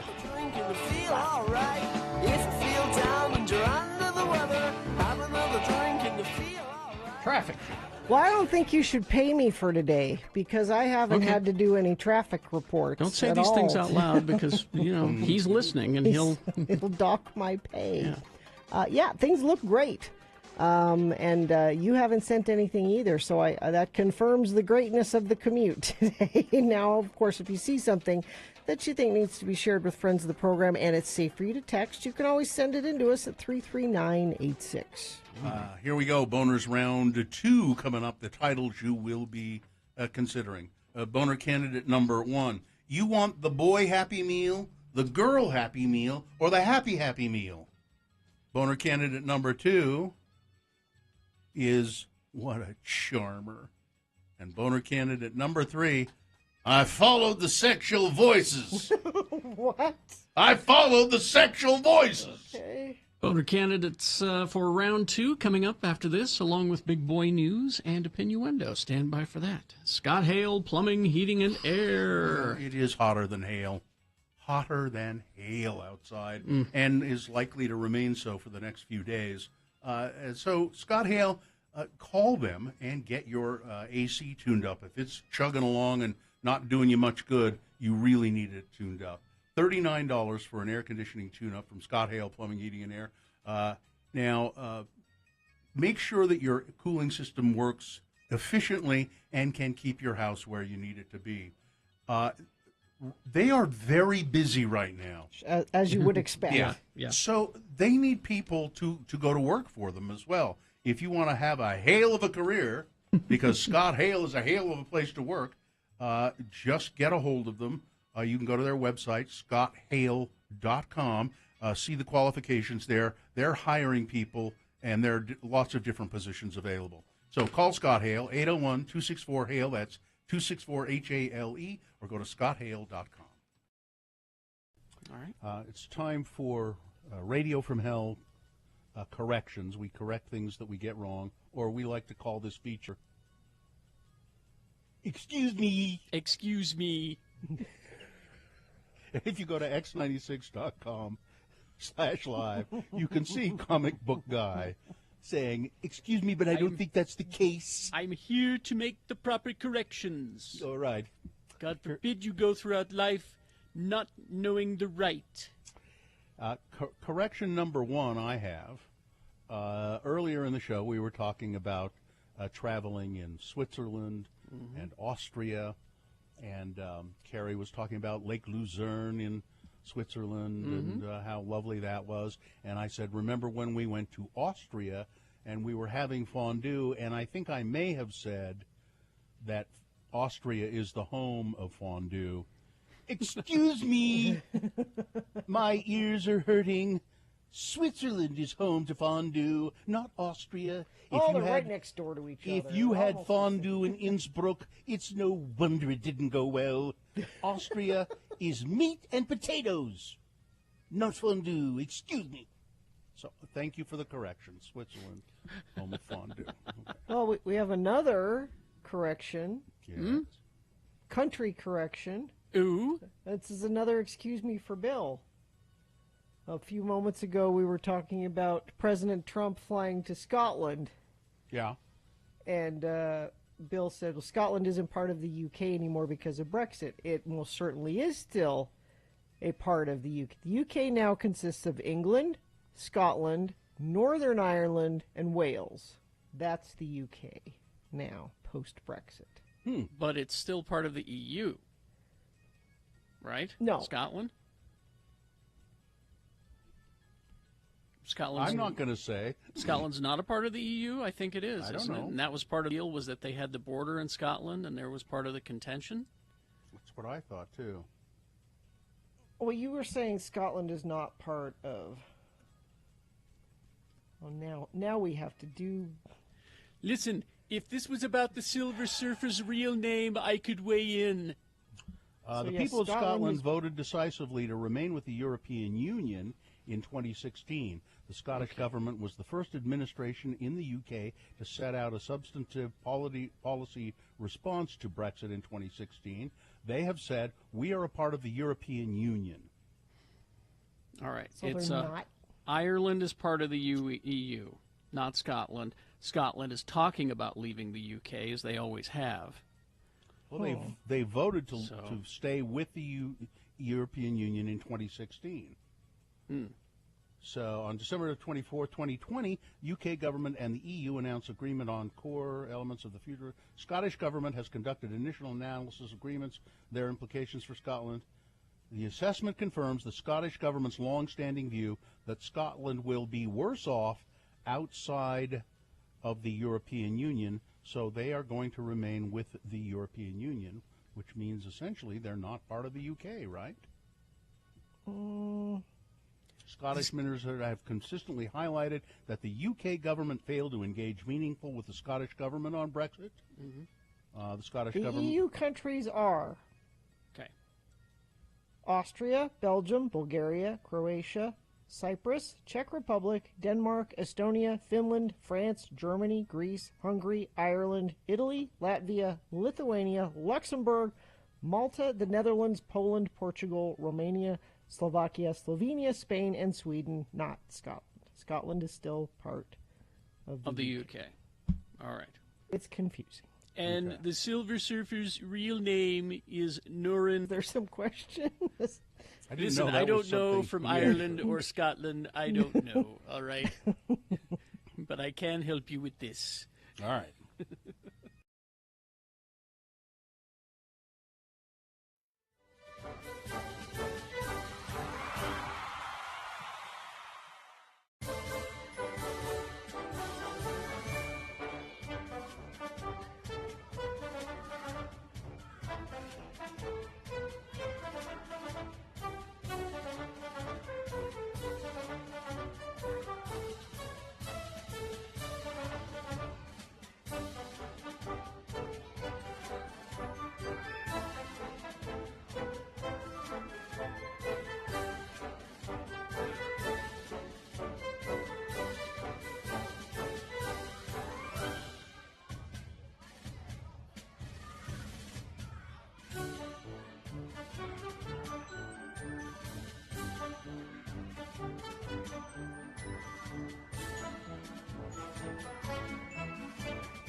Okay. Who was that? I don't know who that was. That was from the movie Easy Rider. I don't know who sang this song. The Flying Burrito Brothers, I think. It probably was. Wouldn't be surprised. 8:20 right now. Your bad Brad Wheeler would know. Maybe he'll text you. Let's see. Time for round 2 of your boner voting. Here we go. 3 news stories. These are examples of bad, stupid, or funny human behavior. You will decide with your vote of these 3 candidates which one is the worst, which one deserves to go forward to boner fight and possibly become boner of the day. Winning here does not make it boner of the day. It'll have to defeat the winner of round 1's voting. We did that an hour ago. We'll take both of these winners and put them against each other, and you'll decide at 9:20 this morning between the 2 champions which one should be boner of the day. And then after that, this will be the first time that we've seen him in how long? Dave the Flower Guy will be here. Oh, yeah. So, well, he came to the aviary when we did our show. That's right. That's right. Okay. But first time in studio. 463 days. Yes. Here we go. Round 2. 2 candidates now. A third after the news. Once you've heard all 3, you will vote. One of you lucky random boner voters will receive tickets to Craft Lake City. Listen to Radio from Hell all week to win your tickets to this annual local DIY festival at the Utah State Fair Park, running August 13th through the 15th. Also go to x96.com to enter for a chance to win VIP tickets to the Rit Momney Show on August 13th. Boner candidate number 1. You want the boy Happy Meal, the girl Happy Meal, or the Happy Meal? I don't think they do that anymore. The McDonald's. Do you want for a boy or a girl? Yeah, I don't think they do it anymore. But 2 employees of a McDonald's in Maine are facing drug charges after a customer found a prescription medication used to treat opioid addiction inside of her son's Happy Meal. Mom Shirley Marchesol said her blood was boiling when she discovered Suboxone packets nestled alongside her 11-year-old's toy and McNuggets. Did she order this in that special way that when you go to the special McDonald's and you say the special word, the guy that works the drive-thru puts the extra special? I have no idea what you're talking about. It's code. No idea. I didn't know what to do, she said. Auburn police allege that one of the fast food workers that apparently illegally sold the drugs to one of the other employees who was working the drive-thru, and the employee had the Suboxone packets in his shirt pocket. Mm-hmm. And when he bent over they just fell. They fell out of, unbeknownst to him, they fell out of his shirt pocket and into the kid's Happy Meal. See, because I've heard of that happening, though. What I was saying is, okay, with this guy that works at this place, if you go to the drive-thru and you ask for, extra anchovies on your pizza or something, that's code for, you know what to throw in. I just don't run in those circles. I don't know what you're talking about. Boner candidate number 1. You want the boy Happy Meal, the girl Happy Meal, or the Happy Meal? Here's boner candidate number 2. What a charmer. Marilyn Manson is no longer a fugitive from the law in New Hampshire. He turned himself in for an alleged concert spitting incident back in 2019. Manson was booked, Brian Warner. Manson was booked and released. The Shock Rockers facing 2 counts of misdemeanor simple assault for an alleged run-in with a videographer at the show at the Bank of New Hampshire Pavilion back in 2019. Authorities first issued the arrest warrant in October of 2019, but back in May said he had been dodging them. His legal team disputed that, claiming Marilyn Manson had been in contact with the cops since the warrant was issued. Either way, the Guilford Police Department in New Hampshire says Manson turned himself into law enforcement in L.A. last Friday for the alleged concert acts and was released on personal recognizance bail. He's now been released under the conditions that he won't commit any more crimes while on release. Here's what he did, though. I mean, it wasn't just spitting. Apparently, and there is video of this, he stuck his face into the camera lens and then unloaded a huge wad of spit. Guilford police said that the alleged victim suffered no injury, but Manson was charged because spitting constitutes unprivileged physical contact. And apparently it was just a big wad of Manson, all over the guy's... A big wad of Manson? All over the camera lens of this. I mean, just what a charmer, huh? And, of course, he is also being sued by at least 4 women for sexual assault. Yeah. So. Yeah, that's the thing I want him arrested for. Yeah. When do we get that? Boner candidate number 2, what a charmer. Mm-hmm. Coming up in a moment, boner candidate number 3, I follow the sexual voices. Boner candidate number 3 for round 2 coming up after this. Big Boy News and Opinioendo brought to you by... It's the coldest, driest, windiest place on Earth where weird and wild creatures thrive. Antarctica transports you to the farthest reaches of the Earth and reveals that what happens there affects every single one of us, now playing in Clark Planetarium's IMAX Theater. Well, he's going to do it, apparently. Who? Richard Branson. He's 70 years old, and he is going to get into this Virgin Galactic vehicle, this plane or whatever it is, and go to the edge of outer space on Friday, today. He's doing it before... Bezos. Because it's a billionaire race to space. The gleaming white space plane will be borne, it says here, by a twin fuselage carrier jet dubbed VMS Eve for Branson's mother to an altitude of 50,000 feet where Unity will be released. That's the craft will be released and soar by rocket power in an almost vertical climb through the outer fringe of the Earth's atmosphere. At the apex of the flight, some 55 miles above the New Mexico desert, the crew will experience a few minutes of weightlessness, I think about 8 minutes or something like that, and then they will make a gliding descent back to Earth.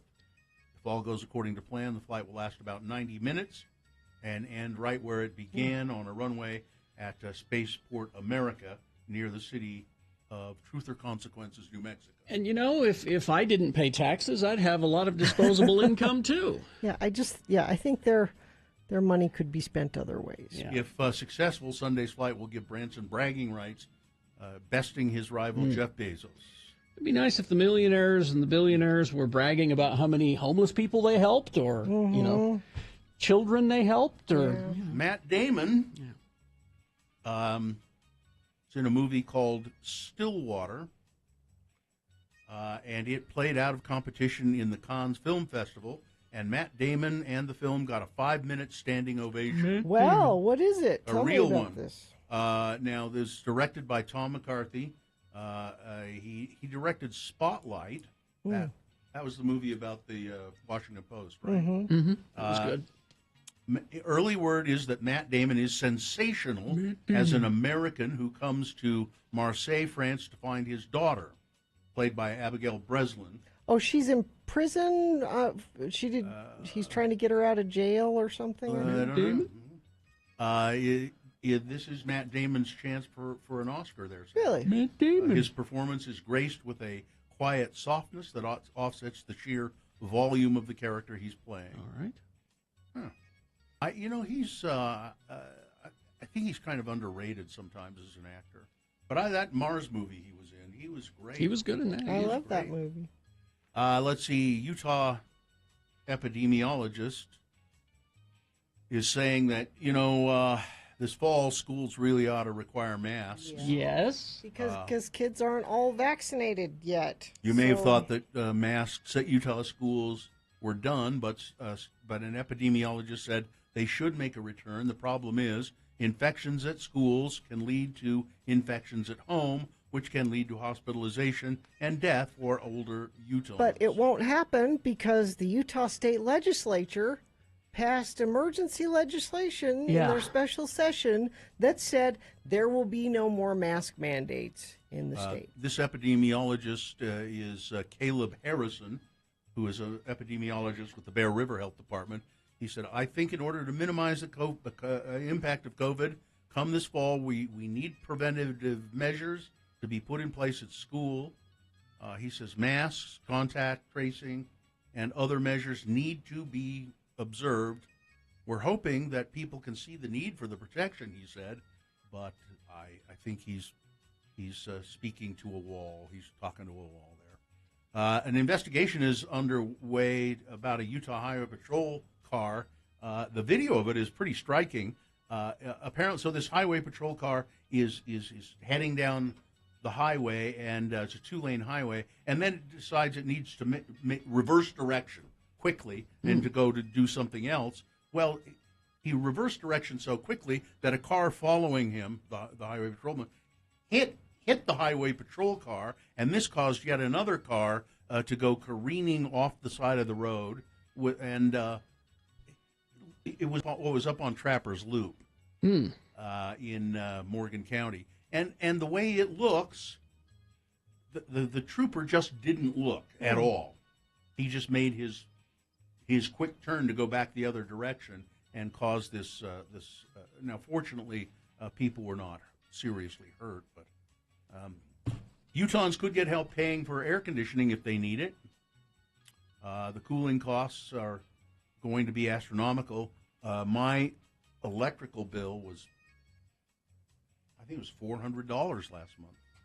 It's going to get worse because of running air conditioning. So Utahns could get help paying for cooling costs from something called HEAT. With rising costs associated with housing, many families are struggling. So to qualify, you have to earn below 150% of the federal poverty level. So that's $39,750 a year for a family of 4. How do you do it? So if you want to apply for this program, it's in your utility bill. You'll see it when you get your bill. A new Salt Lake Park, 6 years of planning and hard work, and now Salt Lake City leaders are celebrating the opening of a new park in the Glendale neighborhood. It's called the Three Creeks Confluence Park. And it looks beautiful. And it used to be an area covered with concrete and old cars and trash at about 1300 South and 9th West. It is a beautiful, beautiful new park along the Jordan River.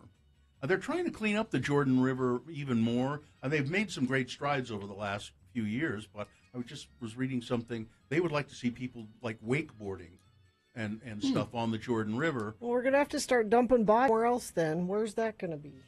I think if you leave them out, they're just going to be, they'll just be incinerated by the heat. So just leave the bodies out. Okay. And speaking of that, one quick story to end. A worker at an Ohio convenience store was found dead inside a walk-in freezer. Maryville police. He got stuck? Oh, no. Maryville police said that the 50-year-old Colin Cole, who worked the overnight shift at the store, didn't come home. And so they went looking for him. They couldn't find him anywhere until they opened up the freezer. Because it doesn't open from the inside, I bet? Yeah, no signs of foul play, but it looks as though he went in there, got stuck, and froze to death. How do you not have an open from the inside feature on something like that? They should. I mean, because you're flaunting safety laws. Yeah. Because it's cheaper to get the one that doesn't have that. How are you even able to, if I were a maker of freezers, how am I able to sell that kind of thing? You know. You know? Don't know. All right, that's it. I think think there's something more to that story. Maybe. Got another couple of minutes if you want to throw another story. Let's see. Let me go down. I'll go down here and see if I can find something for you. You want to hear about? I already told you about Donald Trump charging the Secret Service. Let's look in the Now That's Fun file. No, isn't that fun? Now that's fun. Oh, this is a sweet story. Here's a sweet story. Okay. Photos of a Labradoodle dog. Okay. Being carried up the mountain in a wheelbarrow by its owner. Oh, I saw this. For one last walk. This isn't fun. This is horrible. I pivoted and said, here's a sweet story, and it's not horrible. It's Carlos Fresco took his 10-year-old Labradoodle, Monty, up his favorite mountain in Wales, where the two had hiked many times together. The dog passed away after months of battling leukemia, which made him unable to walk.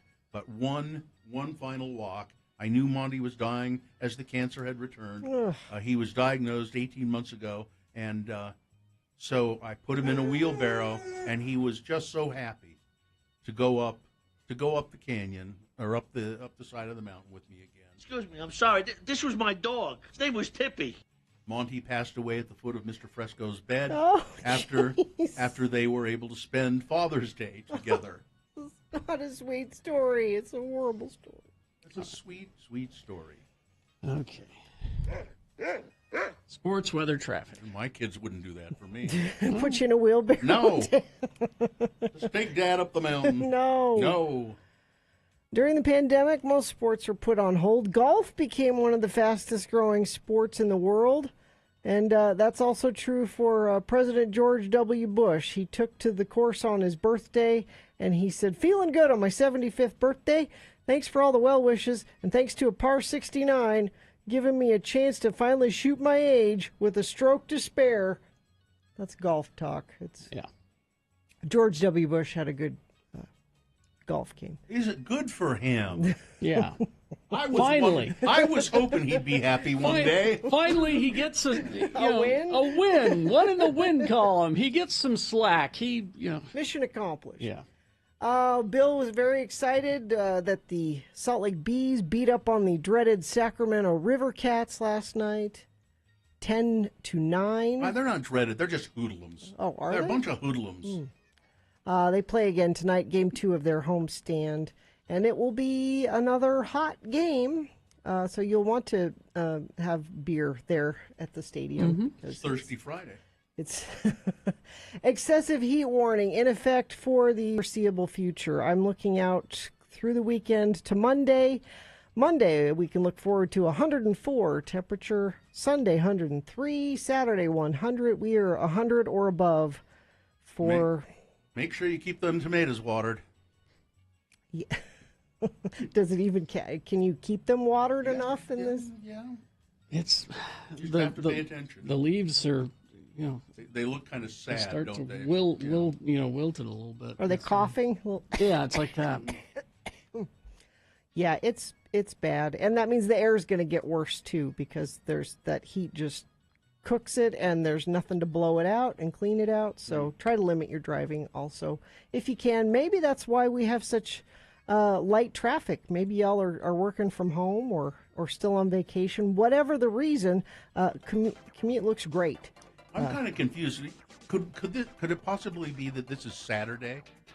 Yeah. No, it's been that way all week. I think a lot of people had Monday off for the holiday, and so they took this week as their vacation, is my guess. But nobody sent anything in that they're seeing out on the road, so I think it really is that smooth today. If you do see something, though, you can always send it in, 33986. All right, here we go with boner candidate number 3. I follow the sexual voices. Washington County, Utah. A man said the voices in his head told him to break into a Washington County home to look for sex. Is sex in here? Wearing nothing other than his shoes and socks. Oh, no. Craig Anthony. That's creepy. Craig Anthony. Oh, wait, no, there's more. Oh, no. Wearing nothing but his shoes and socks, Craig Anthony Bolivar entered the home through the dog door, according to So a he's a possible skinny guy. cause document. Upon finding Mr. Bolivar, The homeowner grabbed a firearm for protection until police arrived. While speaking with the Washington County Sheriff's Office deputy, Mr. Boulevard said he was hearing sexual voices in his head, and I was just following the voices. He had been over there was a wall. He'd been gassing up his car at a convenience store, and then there was a wall, and then there was a house on the other side of this wall. And while he was gassing up his car, he said, I started hearing these sexual voices. And so it took off. Methamphetamine is involved in this situation, of course. Boner candidate number 3, I will follow the sexual voices. Let's review the first 2 and vote. Got naked and climbed over a wall. Okay. So, boner candidate number 1, you'll remember, was you want the boy Happy Meal, the girl Happy Meal, or the Happy Meal. Some McDonald's employees arrested after drugs were accidentally placed in a kid's Happy Meal at the McDonald's in, Maine. Boner candidate number 2, what a charmer. Marilyn Manson turning himself in finally in New Hampshire for hawking this gigantic loogie on a cameraman's equipment at a concert. And boner candidate number 3, I follow the sexual voices. Okay, here you go. You've got to decide of these 3 candidates, which one is the worst? Which one deserves to go forward to Boner Fight and possibly become Boner of the Day? Winning here does not make it Boner of the Day. Winning here makes it so that it will go up against the winner of round 1's voting. Boner of the Day happens at 9:20. That's when Boner Fight happens between these 2 winners. Winner of round 1 and the winner of this round 2. That's when you'll vote for the day. Right now, send one of these 3 forward from this round 2. Remember your candidate number, the one that you think should win. Put that single digit in the message of a text and then text that to 33986. Or you can call the producer's booth at 877-602-9696. Or go online, x96.com, look for the box that says Boner Voting July 9, 2021. And vote there. All right, you have until the end of these messages. Let's go. This is round 2. It is the 23rd century. Humans have left the lonely confines of planet Earth and have sought their destiny among the stars. While many things have changed, one constant remains: the need for young men to venture forth and do the work of the Lord. This is the tale of 2 such men who at the age of 19 have answered the call of their general authorities and are embarking on a 2-year mission to spread the gospel throughout the entire galaxy. This is the story of Space Elders! Today, we join our missionaries as they land on a remote planet called Triskelion. Hey, Lehi, ever wonder where Zone Leader Hansen finds planets no one has ever heard of to send us to? Well, I'm sure these folks just call the 1-800 Subspace Channel and request visits by missionaries. Well, we've been on Triskelion for over a minute now, and no one's made an attempt on our lives. I'd say so far so good. Well, these are the agreed-upon coordinates. We were supposed to wait here for them to contact us. What the flip? Hey, where are we now? You are in a cavern miles below the surface of Triskelion. Looky, Butch, disembodied brains. Who are you guys? We are the providers. 200 quatlus for the tall one. 300 quatlus for the tall one. Excuse me, providers. I'm Lehi Christiansen, and this is Elder Jensen. 500 quatlus for Elder Jensen. As I was saying, we represent the Church of Jesus Christ of Latter-day Saints. You know, the Mormons. 600 quatlus for Elder Jensen. We was wondering if you had heard of our church and if you'd like to hear more. 700 quatlus for Elder Jensen, and I'll let you have the fat one for free. Hey, wait just a minute. Missionaries come in pairs. You can't split us up. We are a package deal. Okay. 800 quatlus for both of the Mormons. That's my final offer. Did we just get sold to that glowing brain under the glass doodad over there? That's what it sounded like. We'd better get to the bottom of this. Excuse me. It's me over here, Lehi. You know, the fat one. But you're not helping. Sorry. If you brains are done talking amongst yourselves, we'd just like to talk to you about joining our faith. Silence! You are now a drill thrall. You will fight in the arena for our amusement until you are dead. I don't like the looks of this. Come on, don't be such a wussy.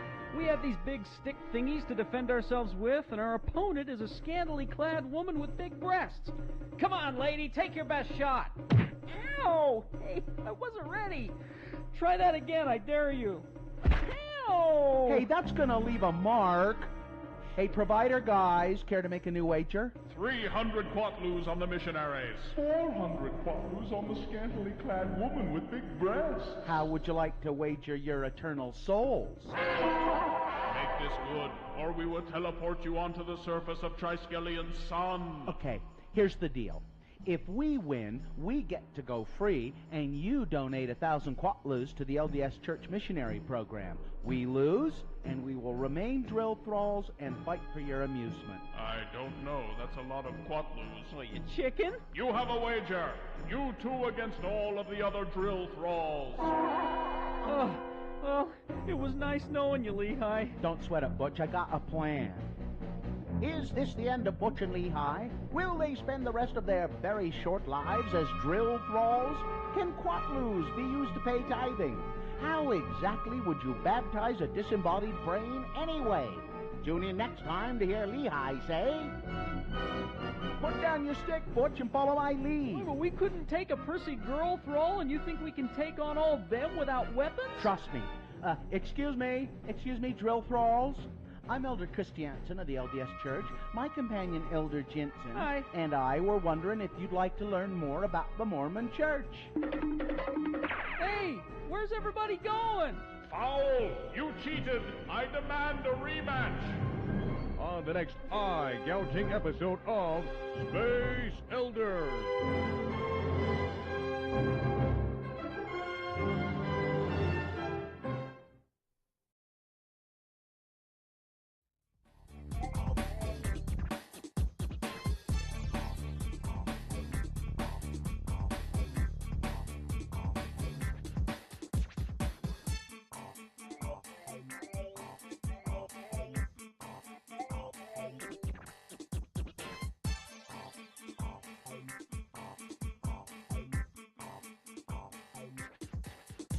Okay, it is 8:46, and it is time to award round 2 of your boners. And it's brought to you in part by Tomato Basil Pasta.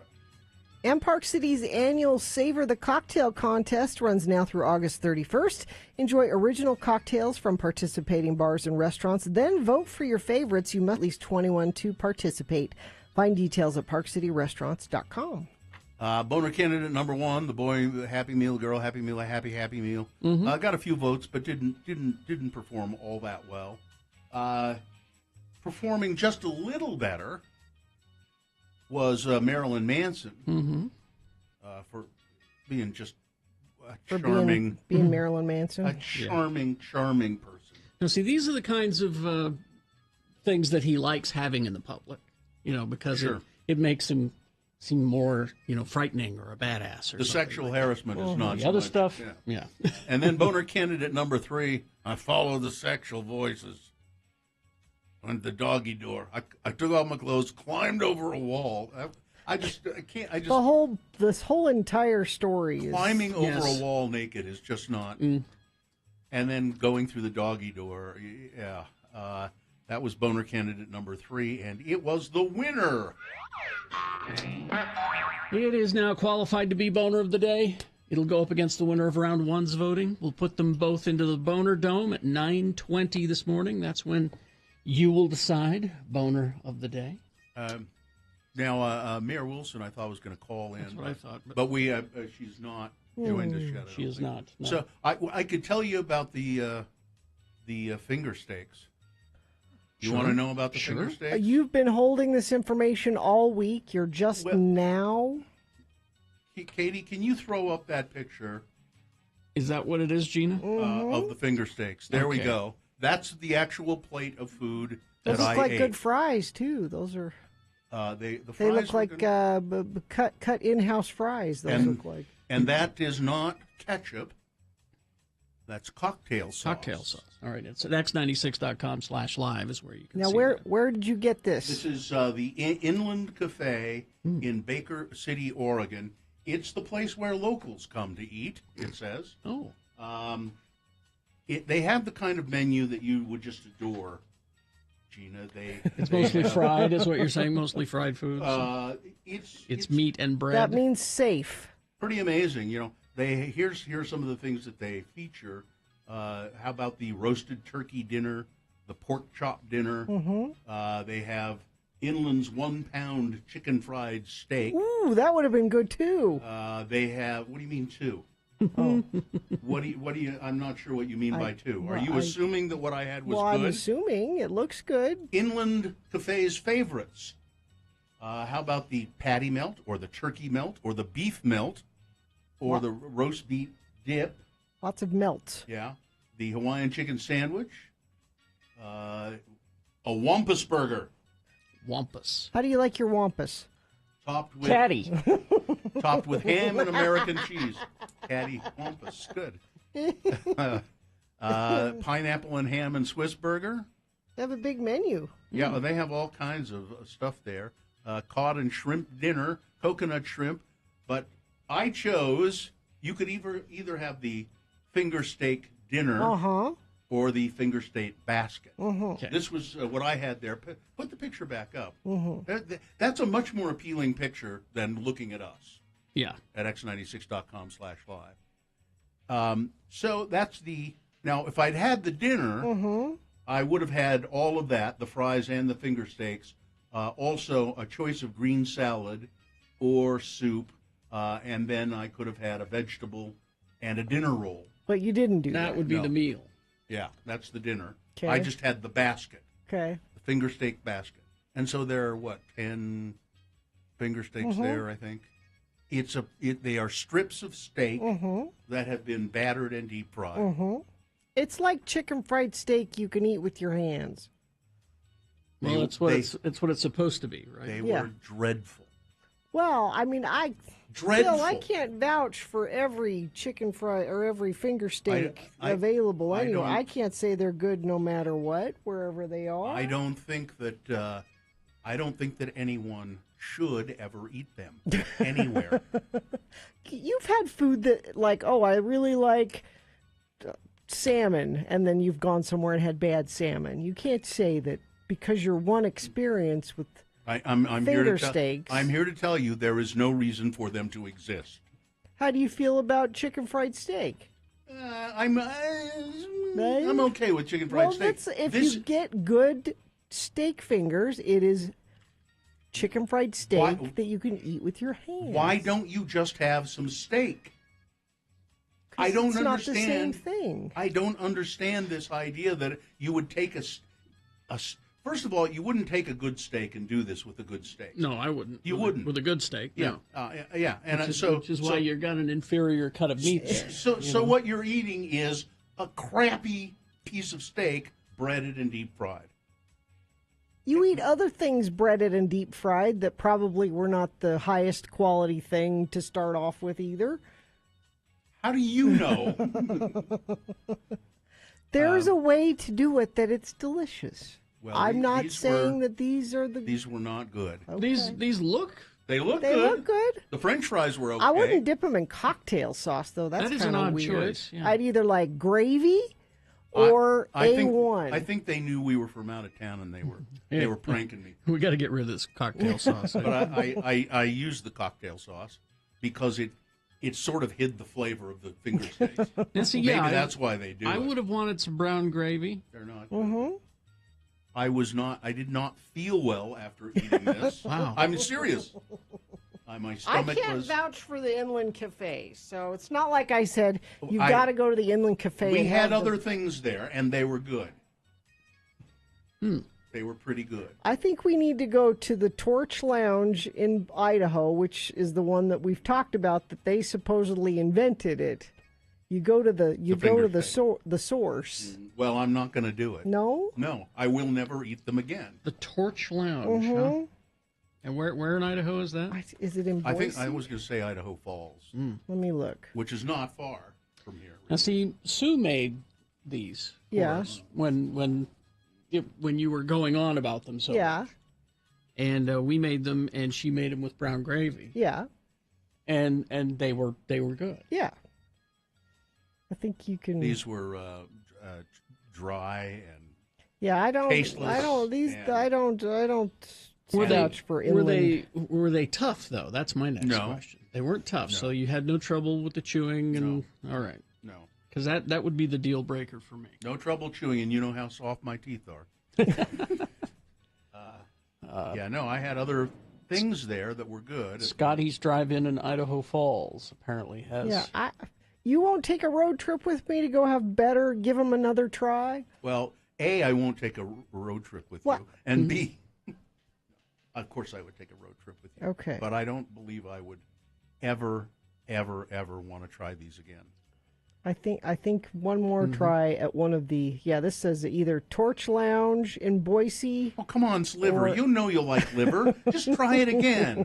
Oh, Bill, just have a piece of fried liver. You'll like No. Well, we have the mayor, and that's great, but we don't have enough time to talk to the mayor now. Mayor, you just do we missed, have 1 second? You just missed a scintillating conversation about steak fingers. I feel horrible. I was in a meeting talking about the canyon and lost track of time. Oh, that's okay. That's not an easy. No, you got That's business. not an easy topic. We got a couple minutes. So this is Jenny Wilson, the mayor of Salt Lake County. Well, tell us what were you talking about the canyon? What's going on? Well, there's a lot of interest right now in the community about the two options that the Department of Transportation has put out, and they are seeking public comment. One's the gondola option at the mouth of Little Cottonwood, and then the other's a busing system and perhaps a road widening to support that. So I would reach out to the Utah Department of Transportation, find a way to review. It's a very, very complex recommendation. Hundreds, or somebody even said it's over 1,000 pages. I don't know if that's true, but having studied it for some time, the county's engaged, and we want the public to take a look at it and voice their preference. Who has the final decision on it? I mean, who? Well, ultimately, it'll be UDOT and the state. I mean, you go through environmental process. We're talking about years to implement a system and very expensive process regardless. But status quo has been a challenge for us all, those who want to enjoy it in the summer or the winter. So we're grateful that the process is moving forward. One other quick question. I'm sure you've noticed that it's hot. What is how is Salt Lake County dealing with that? I'm sure there are residents in unincorporated parts of the county who are just having a hell of a time. What are there services available? What is county doing? So I missed the question about. Can you, Bill, repeat what? It's very hot. What is the? Hot. Yeah, okay. hot. What is hot was the key word. Yeah, the temperatures. Well, we have cooling centers. Okay. So I mean, many of us in the air conditioning and enjoy time with family when it's warm and staying indoors, and some don't have that option. So we have cooling centers set up, and you can go to our website and find those locations, but they're spread throughout the county, and they're in our facilities, and people can just go and hang out and spend some time to get out of the heat if they don't have another option. How about county employees that have to work outside? What are they doing? Are they making their shifts so that they work at night, or what? Is there something going on with that? Yeah, we know how to adjust. Our operations at Salt Lake County are incredibly complex, from Parks and Rec to our grounds crews, et cetera. So our management is really good at accommodating to make sure everybody stays safe. So it just depends on the operation, but we've had a lot of flexibility, especially this past year during COVID, and we found a lot of some good adjustments that we'll implement going forward. And we're always aware, because this isn't an unusual thing for it to be very hot. It's early in the year, of course, but we do have these stretches many summers and have accommodated for both, the public and then our workforce as well. So if you need to cool off, go to a cooling center, go play canasta with a friend. and stay out of the heat. Mayor Wilson, thanks a lot. We got a break now, but always a pleasure. Thank All you, right, Mayor. thank you. See ya. Thank you very much. We're good. Just move on. Okay. We're good. Well, we will take a break. We will be back with boner fights and a reasonable amount of news. All of that's on the way. Park City Restaurant Association. Savor the cocktail. That's the contest. This is an annual contest. I'm not sure if it says here how many years in a row they've done it. But It's like 17 years or something, and it's a contest that they need your help with. You need to go to Park City bars and restaurants and try the cocktails that they have in the contest, and then you vote. there are 15 different cocktails entered this year. It is a summer-long friendly celebration among these bar people and restaurant people. So throughout the whole month of August, locals and guests are invited to sample the cocktails and vote on them. Now, if you want to find out who is involved and where you should go and sample the cocktails and all of that, you go to the ParkCityRestaurants.com. ParkCityRestaurants.com. It's put on by the Park City Restaurant Association. Have a cocktail and give them your input. Concert. It's the Utah Word of the Day. From what year? Do you have any idea? 1994. Okay. Let's see. Here we go. Today, we examine another group of words used by most Utahns called L words, or words that end in ELL. Oh, yeah. And to help you with today's lesson, each time an L word is used in the following dialogue, a bell will sound. Imagine, if you will, our two friends, LeVar and LeGrand, together in LeVar's trailer house. The TV is on. A conversation ensues. Again, these are L words. I love this TV show. Yeah. I am so glad that someone is showing the reruns of McKell's Navy. Me too. You know, I would just love to set sail with McKell myself. Hey, you remember the one when the wacky crew of PT Boat 73 tried to save that beached well? Oh, yeah. They had a hard time because of this big storm. Yeah. Gale force winds and hell stones the size of golf balls. Yeah, yeah. But they saved that well anyway. McKell did not fell. Well, no thanks to Gruber. Yeah, that was quite a tell, though. Hey, listen, give me some of them snacks, would you? I'm hungry. Sure. Uh-oh. What? Trell mix. Yeah? You're not going to like this, LeGrand, but Trell mix makes me thirsty for just one thing. You're not going to be drinking beer in front of me, are you, LeVar? Oh, no. I'm going to have me a glass of L. L is beer? Yeah, but this is pretty mild. It's that Pell L from Squatters. It's so mild I can drink a whole bucket of it. You'd get drunk if you drunk a whole Pell of Pell L. Then you'd get throwed in jail. And I'd have to bail you out. Oh, hey, looky here what I got in the mail.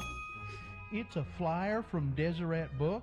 It says here that Dan Quell is coming to town to sign copies of his new book. Boy, the liberals sure rode Bush and Quell out of Washington on a rel. Sure did. They fought tooth and nail, but it wasn't enough. Yeah. Hey, I hear that this new book of his really lifts the veil of secrecy about Washington life and what really went on. You know, I'd like to see him. What Deseret Book is he at? Well, the one by that big jewelry store. Big jewelry store. You mean Morgan's Jewelers? Nope. Zell's. There you go. That's back when we had this theory that we would beat you over the head with comedy. You know, the way to get you to laugh was to beat you over the head with comedy. Why didn't we ever learn to edit? I don't know. That's what I want to know. Also, now, you were shouting, this sucks. I got to tell you, though, out of all of the Utah Word of the Days, that was the best one. It was one of the, Really? Yeah. It was one of the better ones. In my opinion, I think that was the best one. Whenever someone says, what's the quintessential episode, I say that one. I still like Lard Dorothy. That's a gorgeous orange. I like talking to the manager of the store about the manger scene. Yeah. The creche, the manger scene. The manger. I need to speak to the manger about the manger scene. God. Beat you over the head is Yep. right. Even I was getting bored. Sorry, folks. Yeah, that's why we don't do sketches anymore, all right? Anyway.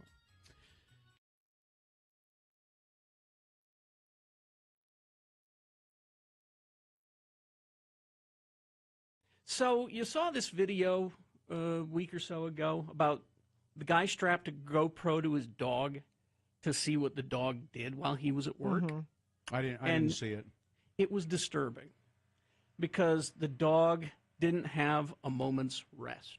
It was nervous and Oh. frightened In the house? in the house, and it He's would, never coming back. He's never coming it would hear noises outside and be on alert, you know, and it terrified me because I thought to myself about my dog Ripley. I was just convinced because she can be a little high strung, and I was just convinced that I don't think she's big enough to strap a GoPro to. It'd be too heavy. we did not do that. We did, however, a friend of ours gave us this drop cam. What is it? What is that? It's a live camera that we set up Like a nanny cam? like a nanny cam in the living room. Are you looking at her right now? This is broadcasting live from my living room right now. Now, does she okay. just stay in your living room during the day, or can she roam around Well, the house? that's what we wanted to know. Oh. Her favorite spot seems to be we've set up a little kind of a table next to the window, and she likes to sit there and look out the window. So we watched her for a day. She didn't leave that spot. Well, she's fine then. Don't you feel better? She's sleeping. Yeah. All the time. Well, that's good. She's a teenager. Exactly. She talking back to you? I thought she'd at least be on guard or a little on alert. Nah. No. She barely moves. A bomb can go off in the front yard. And that's the other thing is that it has a motion sensor. So it'll alert me. Motion is detected, you know. That never happens. No. She doesn't move. She was a day. She Then was lying there. then she's perfectly comfortable. This Yeah. should make you feel good. Yes and no. She's kind of lazy. A little disappointed. She's never going to amount to anything. I think you ought to make her get a job. Maybe. Require her to get a little lazy dog. Lazy dog. Maybe get her, a list of duties, chores. Yeah. You leave her list on the counter. This has got to be done by the time I I'm get home. She can put a little paw print next to the one she's completed. But yeah, that video of the dog that was freaking out, it was disturbing to watch. Made me very upset. I was Somebody in the chat room says that most dogs are like that. That guy's dog is just a neurotic mess. Really? Yeah. I'm pretty sure my cat, who is a jerk when we're at home. Jerk cat. Mr. Fluffy Pants. I was sitting there yesterday. I was talking to my wife, and he came up and bit me on the arm for no reason. I'm just sitting there, like, ow, what are you doing? And it wasn't hard, but just kind of went eek, and bit me on the arm. I'm certain that cat just sleeps all day, and then when we get home, goes crazy. Well, it's because you're in its house. Yeah. When you get there. Yeah. He just sleeps all day. Do you think he's like a reincarnated dead person from somebody that hated you? And they're back to haunt you? No. No. You don't think so? No, I He's don't. biting you for no reason. No, Maybe it's I a don't. reason from a past life. No, I don't. No? No. I don't think that. I think the No, I think he's a curse from God. God sent the cat to torment. Officially. No, he's just a rambunctious teenager who, when he bites me, I give him a little cuff up the side of the head, Hey. and he stops. I go, don't do that.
Because on this day.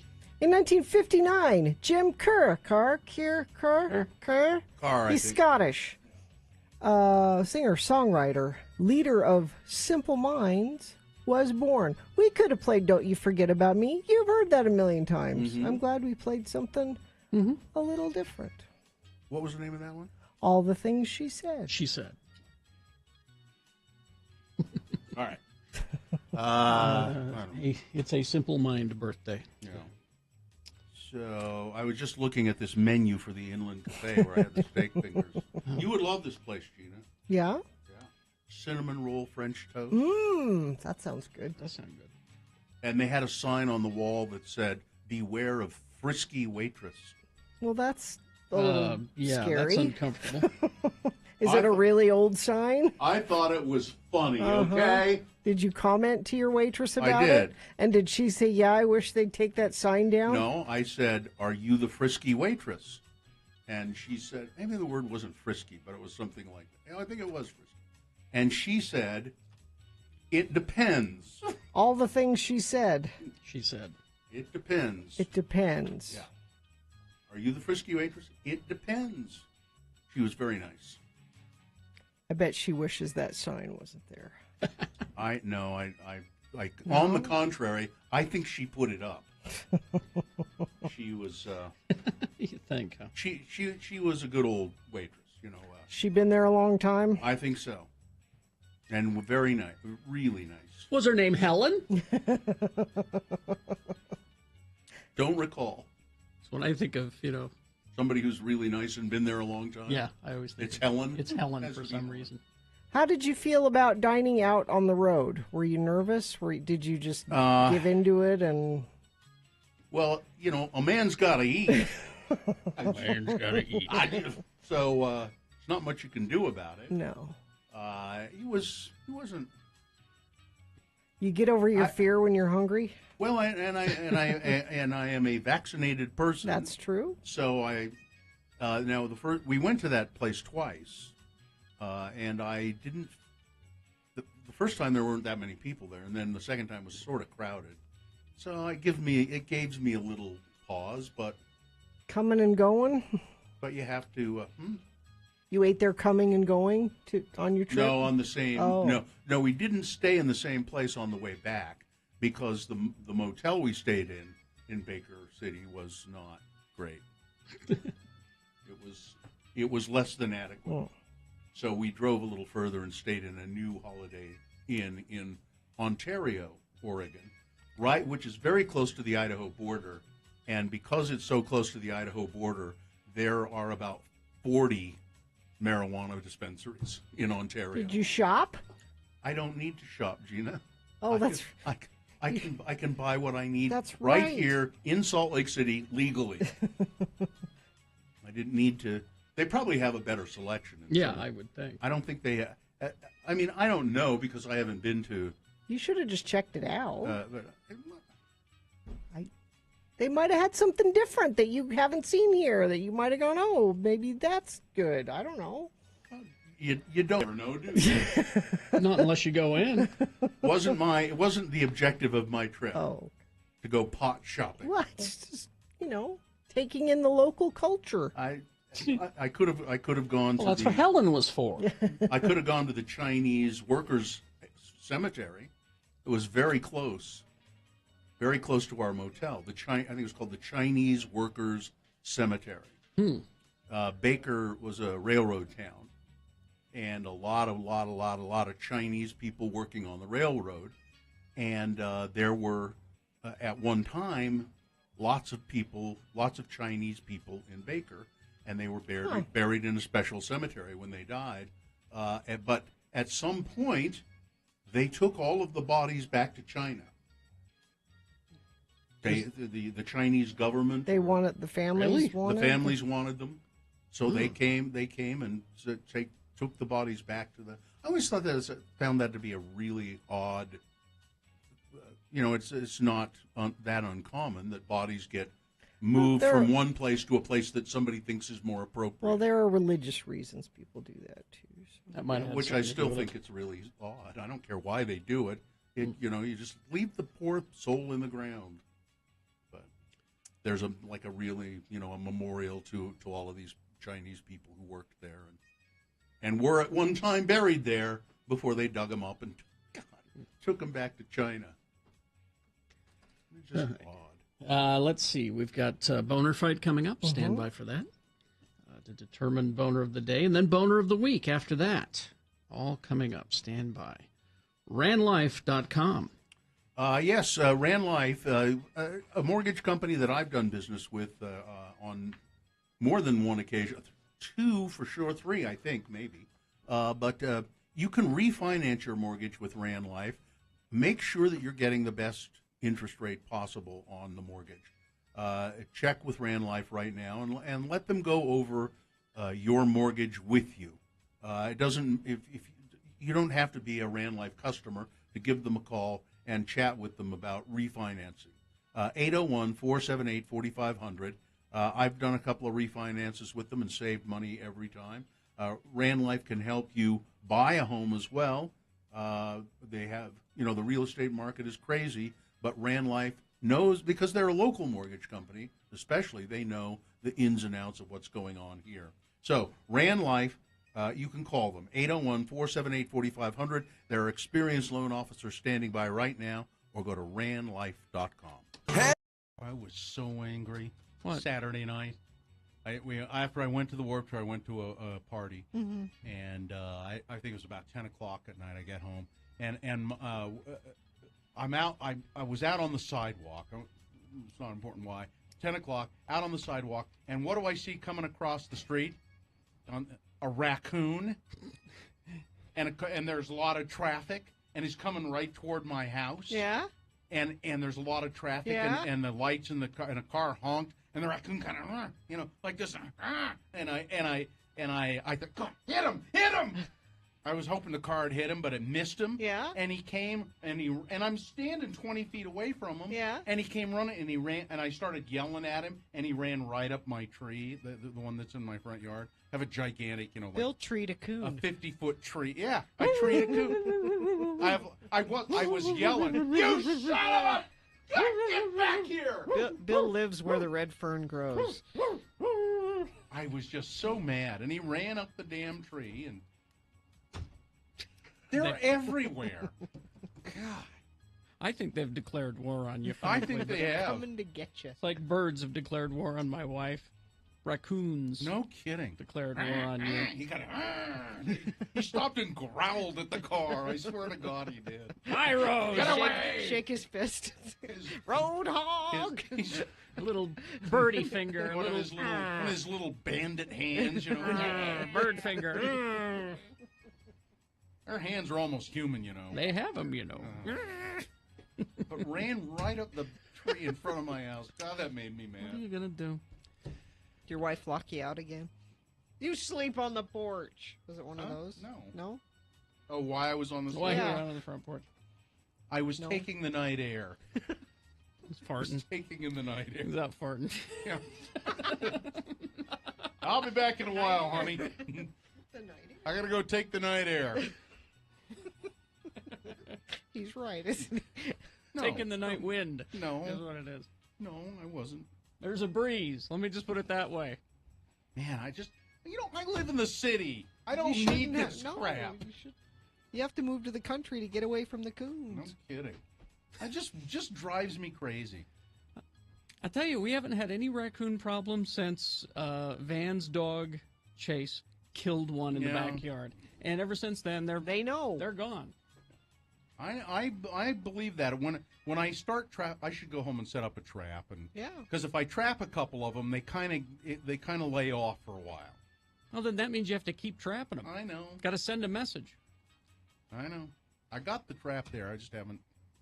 I'll set it, and Brian will come and get them. I want reliable people who aren't going to get carried away. This is years you've been dealing with this. I just hate it. Got to send a message to the community. I haven't seen one of the cats for quite a while. Gordon, you mean? Maybe Rush is finally gone. Raccoon will kill a cat. I don't know. They've been coexisting for a while. Well, no, I mean, one of the Rush has been injured by the raccoon. I assume it's the raccoons. Before, I've taken him to the vet a couple of times with injuries. Just drives me crazy. Well, gotta kill one. Gotta kill one. Send a message. Spill blood. I'm going to just sprinkle raccoon blood on the threshold. Well, where are you going to get that raccoon blood, huh? From a raccoon, I guess. You got to bleed one. Can't you buy it at Sportsman's Warehouse? No, that's urine, and that will attract them. I'm sorry. Man.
Okay, it is 9:21 right now. That means we have boner fight here in about 6 minutes. So before that, a reasonable amount of news brought to you by... Price is clearly listed at VWLayton.com. They've calculated all of the leases and monthly payments right down to the penny on all new Volkswagens at Volkswagen Layton. Up. Icon DMX died in April. Mm-hmm. Now, months later, his official cause of death has been revealed.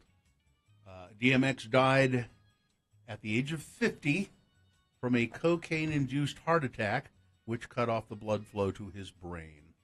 It was cardiac arrest for a period of time, so there was no circulation to the brain. A source from the Westchester County Medical Examiner's Office told The Vulture. The lethal series of events was caused by acute cocaine intoxication. His death literally happened immediately because he was brain dead, the source said. So obviously, there was a number of days when he was on a ventilator and support and so forth, but he was dead that whole time, really. Barry Diller, media mogul, has done a lot in his career. He made his name in the film industry as the chairman and CEO of 2 Hollywood studios, Paramount Pictures, and what was then 20th Century Fox. Now, he is declaring the movie business is over. That's it? Over, done. Diller said that the movie business is finished and will never, ever really come back. Has to do with a substantial decline in ticket sales and the closure of movie theaters during the coronavirus pandemic. But Diller, who is now the chairman and senior executive of IAC, a company that owns internet properties, says it's much more than that, just more than theaters closing. He says it's streaming services have caused a lot of this. Streaming has altered the film industry, and movie theaters will never be the same because of it. I mean, Black Widow's a good example of one that is probably better seen on a big screen, and you can stream it and watch it, but I think there will always be movies that you really want to see in a movie theater. Maybe. Well, but I think what he's saying is are people going to start demanding that they be in their homes? Yeah. And that's something that the movie industry will need to address. And it's possible to direct movies. It's possible to direct movies for a small screen, home screens that look great. Mm-hmm. And plus, people are getting screens that are huge and look like movie screens. So, Harry Styles and Olivia Wilde. Are they still together? Oh, getting it on. La Dolce Vita, baby, in Italy. Well, good for them. Newly released photos show them soaking up the sun. She is, I think she has a child that's about the same age. No, she doesn't. She has little kids. Oh, okay. Sure, she just dumped poor Ted Lasso. Yeah. That show's coming back in a couple of weeks. I know I need to watch that, but I don't have it's so that good. platform. Well, then you have to get it. Isn't it Apple? Apple. I don't TV. Apple anything. Well, but you don't. You can still, put it on your TV. Just you can buy a Roku or a. Mm-hmm. I have think so Roku many. has I need to do a subscription evaluation. Serious, and I've heard people are having this issue too. Like you just start signing up for stuff, because it's a show you want to see, and then you forget, and then you've got it's $6 here, it's $9 there, and you don't think about it till it's like, oh, this is the subscription. hundreds of dollars. I'll bet there are stacks of Better Homes and Gardens magazines that you haven't read. Stacks of them. Streaming subscriptions. Not.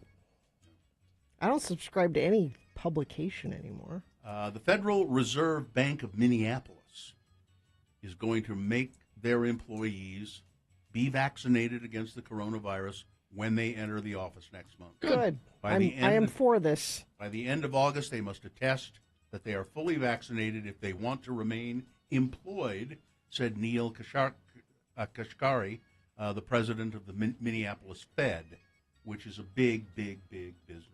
Mm-hmm.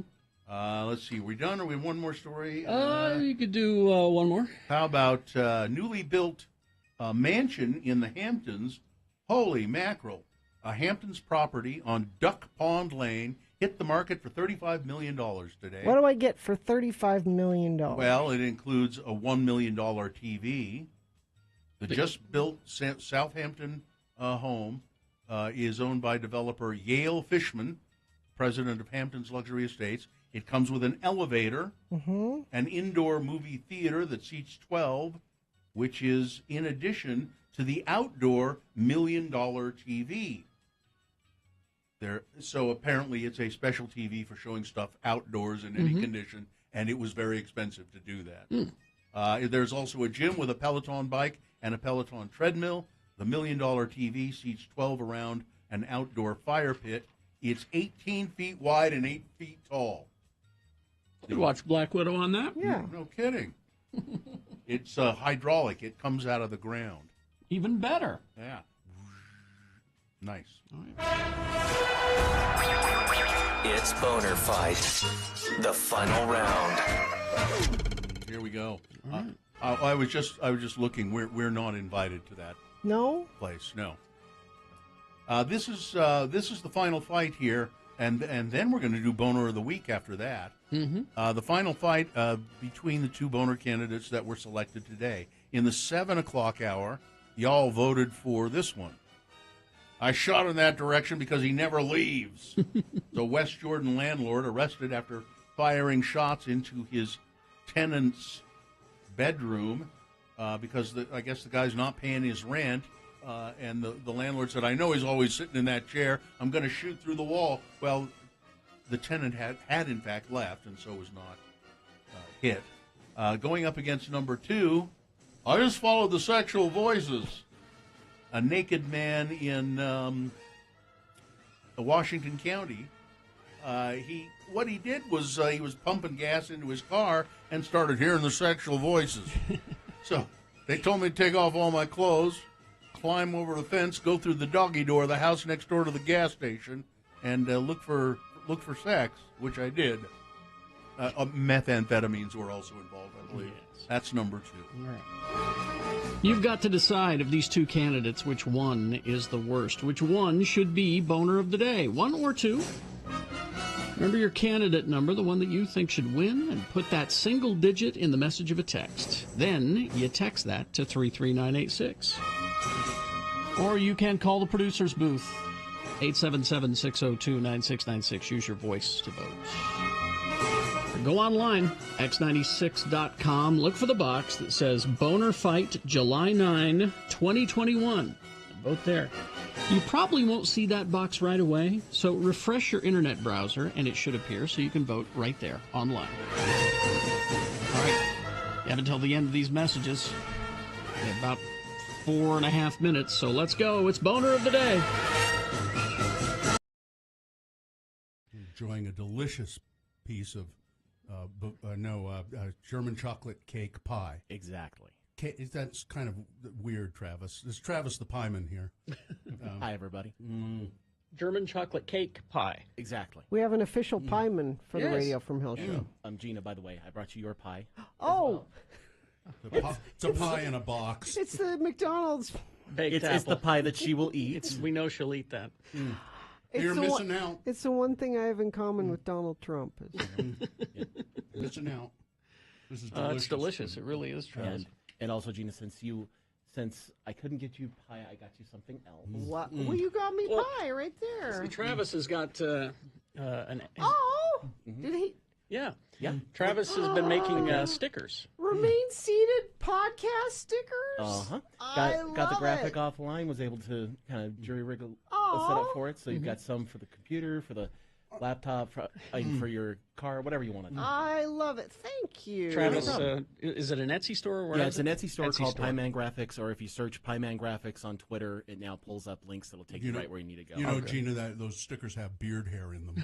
Do they? Yeah, probably. That's okay. I'm not going to eat them. I try to pick them out, but picking out the beard hair makes it artisanal. This pie has beard hair in it, and it's delicious. It's just delicious. Well, my boys helped me with this one, and, the 11-year-olds. Yeah, Travis sells stickers on his. That's awesome. He's been selling Geek Show stickers. Now, Travis, you it's Pi Day, right? What do you know about the mathematical symbol of pi? Anything? It's the magical number that lets you calculate many things in geometry. The time that they actually celebrate it today, or at least the big math geeks celebrate it today, is today at 1:59 p.m. because then you get 3.14159, which are the first numbers of pi. Wow. I know. It's really you can get really geeky on this. So there's going to be math geeks at the bar at that time. At that exact time, they'll all raise a glass and they'll be good. Woo! And and there's little math things they come up with too, where they say that since there's 360 degrees in a circle, if you go to the 359th position of pi, there's 360 right there. If I understood math better, apparently it is this magical thing that you can calculate all kinds of things. It's an exact proportion that they figure is like a magic number throughout the universe. It helps things work. But we kind of adopted it too, is instead of just being pi as in the number, it's pi as in pie. Also, pizza today is big. I think Pie Pizzeria usually does some kind of special thing, or all the other pizza chains will do something special. I don't recognize the National Pie Day that they had back in January. Yeah, February. we tried to call you out on that day, and it's just like Valentine's Day. It's a setup day where Big Pastry comes out and wants to sell pie. Big pastry. Big pastry. They tried to co-opt it. Exactly. Right. There's only two pie holidays that I celebrate, and that is Pie Day and Pie and Beer Day on the 24th. Yeah. Yes. Because nothing's better than a fresh raspberry pie and a Pilsner. Now, Travis, I know you also have you lost your job some time ago. I don't know what you weren't fired, but it was a. I'm no longer employed. Yeah. And so right now I'm looking for anything that's either integration or what is implementation. what is integration? I do a lot of software. Okay. And basically it's taking large groups of software pieces or hardware pieces and putting it together for major companies. Okay. So I do integrations, implementation, support. So if anybody has something like that and wants an employee that can bring pie on potluck day, exactly, lots of pie. That's he's a great pie maker, and he knows how to do big software jobs. Travis, how do they get a hold of you? They can just email me at travislynnjohnson@gmail.com. Okay. And Raul down on the border send us in the chat room a picture of one of your Trump stickers on his computer, I think. Yeah, I have a copy of the balloon Trump. The big balloon that they were the running big around fat, England, and they brought it over to Los Angeles and into New Jersey. Yeah, I sell those on the site too. Pieman Graphics. Well, All right. thanks. I just devoured the pie. One slice is enough. It's very sweet, but man, it's delicious. Thank you, Travis. No problem at all. Have a good one. Have a good pie day. You too.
It is 9:35. Let's award Boner of the Day. Let's.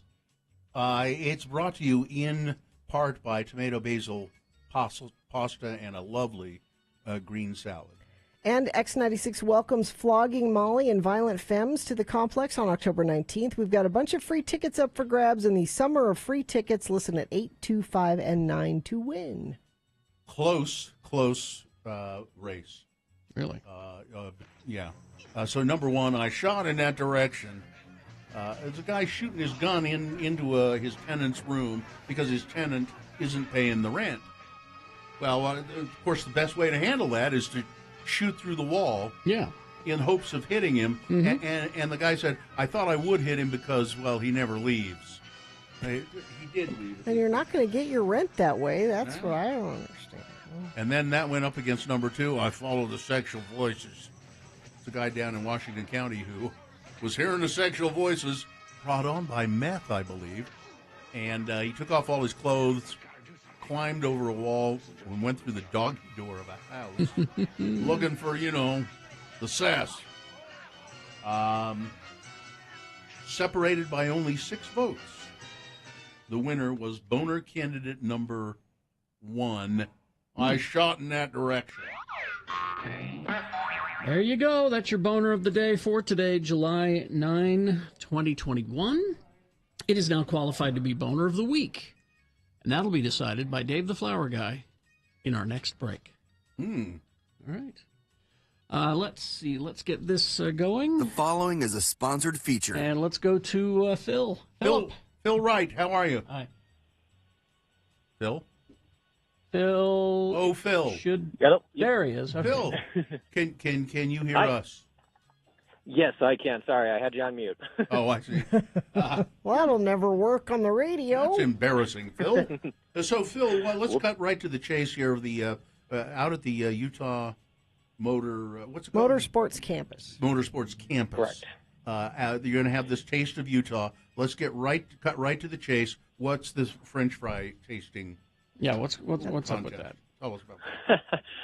So, I mean, Taste of Utah is kind of, exactly what it's called. So a little bit of everything about Utah, and I mean, what is Utah without fry sauce? And so what we're doing is bringing in a bunch of different types of fries and fry sauce that you can try. So basically, for a small fee, you can come and try, crinkle cut fries, waffle fries, steak fries, etc., and then a bunch of different fry sauces with it.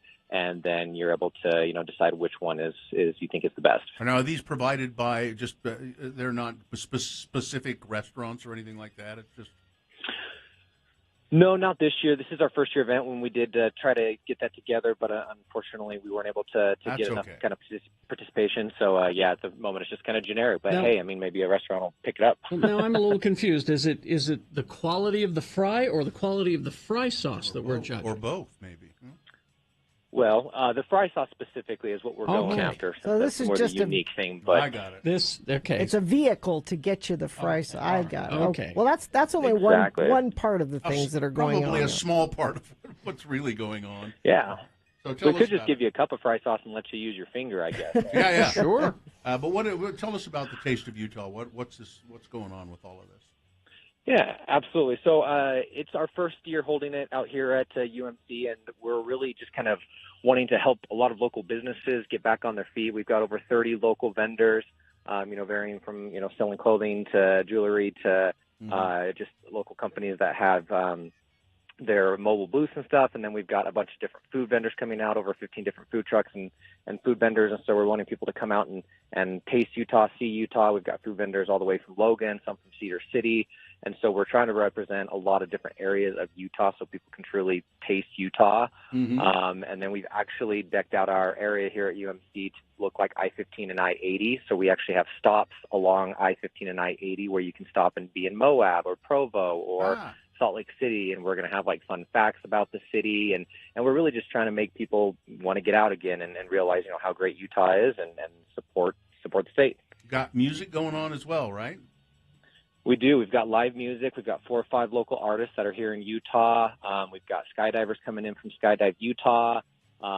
We've got a car show. We've got over 75 cars entered already and more coming in. So it's going to be a lot of fun. Yeah, and this is this Saturday, right? Is it Saturday? Correct. Only Yep, tomorrow Saturday? from noon to 8. And you can go to the website and get.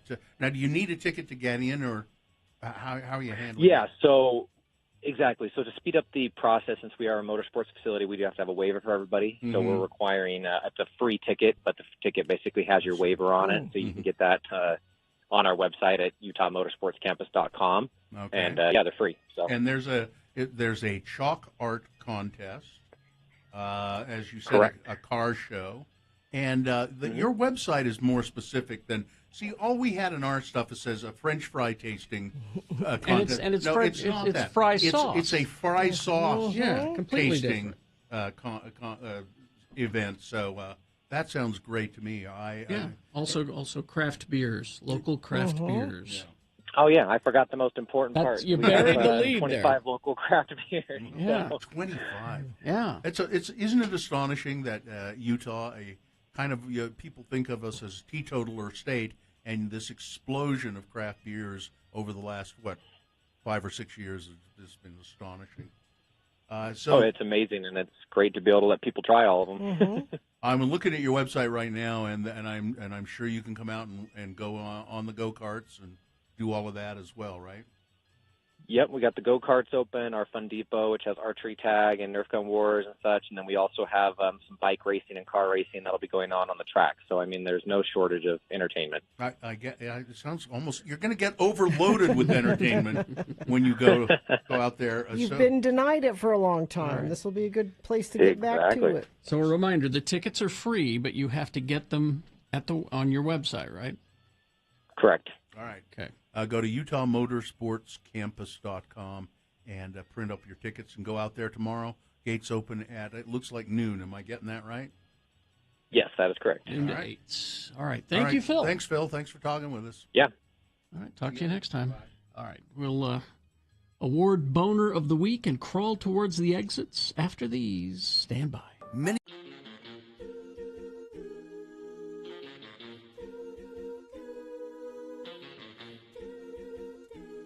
See what I got here? Well, No, it 'cause keeps you have appearing your- and disappearing because of Yeah. your filter. Can't If you do hold it. it up, Yeah. there you go. Hold it in front of your face. Is it a brain? Gin-soaked raisins. Oh, I thought it was a brain inside of a jar. No, gin-soaked. So remember that story last week? Mm-hmm. 105-year-old woman. Yes. She ate 9 gin-soaked raisins a day. So this is your health plan? This is Yeah. your I haven't tried them.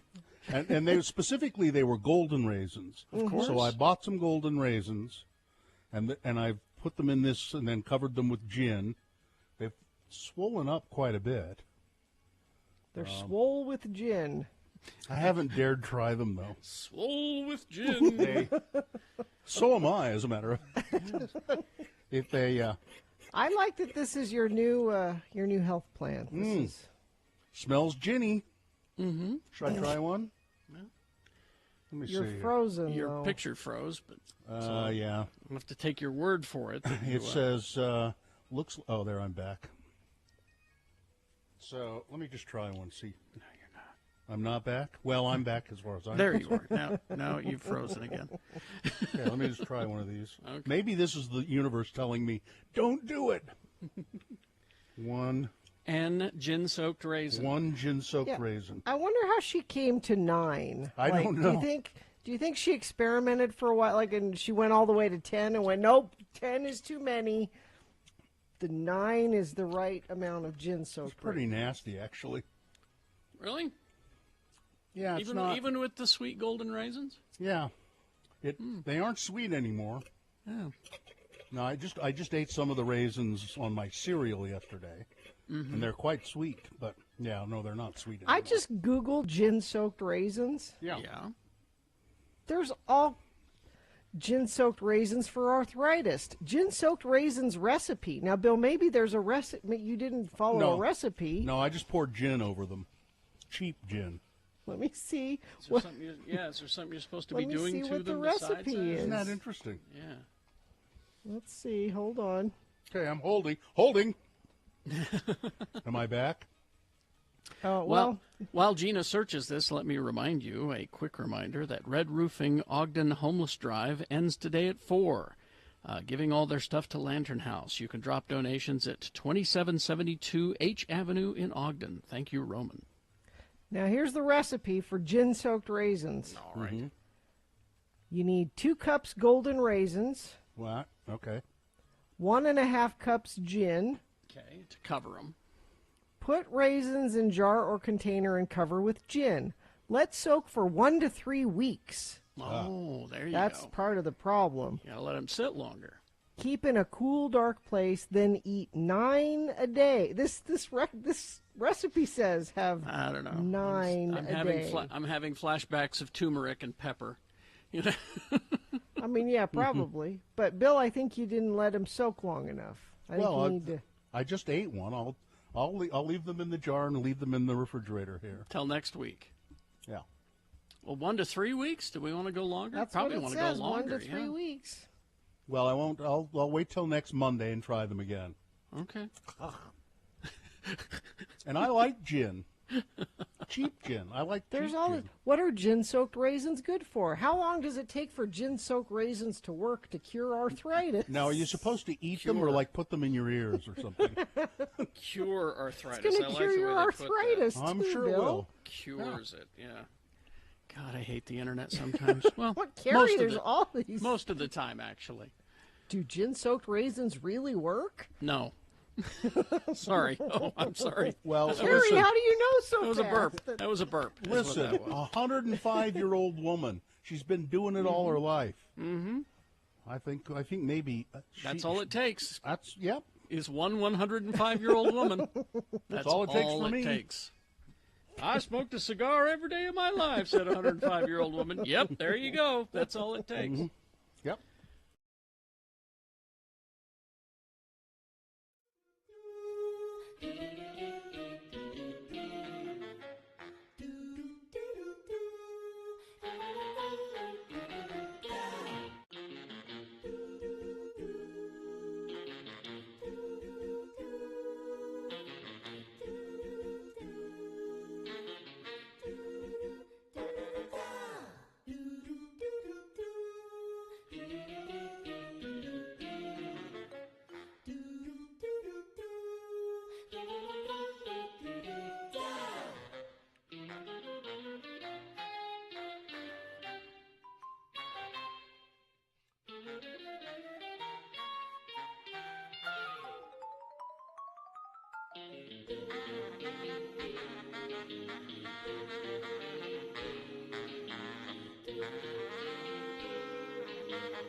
Okay. 9:48. Hi, Dave. Hello. This is the first time we've all been in studio in a year and a half. Dave, I know. Dave, the flower guy, is here. Are you excited to be here? Yeah? I can tell. He's got I his. don't need to talk on the phone anymore. You got your obligatory free T-shirt from X96. He came wearing the uniform today. Yep. Dave, what are you going to do with your day today? Sell flowers. Just so you'll be around town. You've got a cart full of flowers. I see. Yeah, I got all my lawns caught up.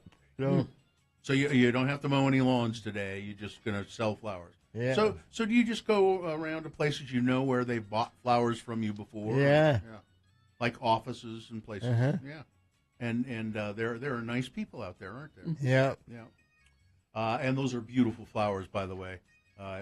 Dave picks them himself. You know, he goes to various yards and steal. No, he doesn't. No, he doesn't do that.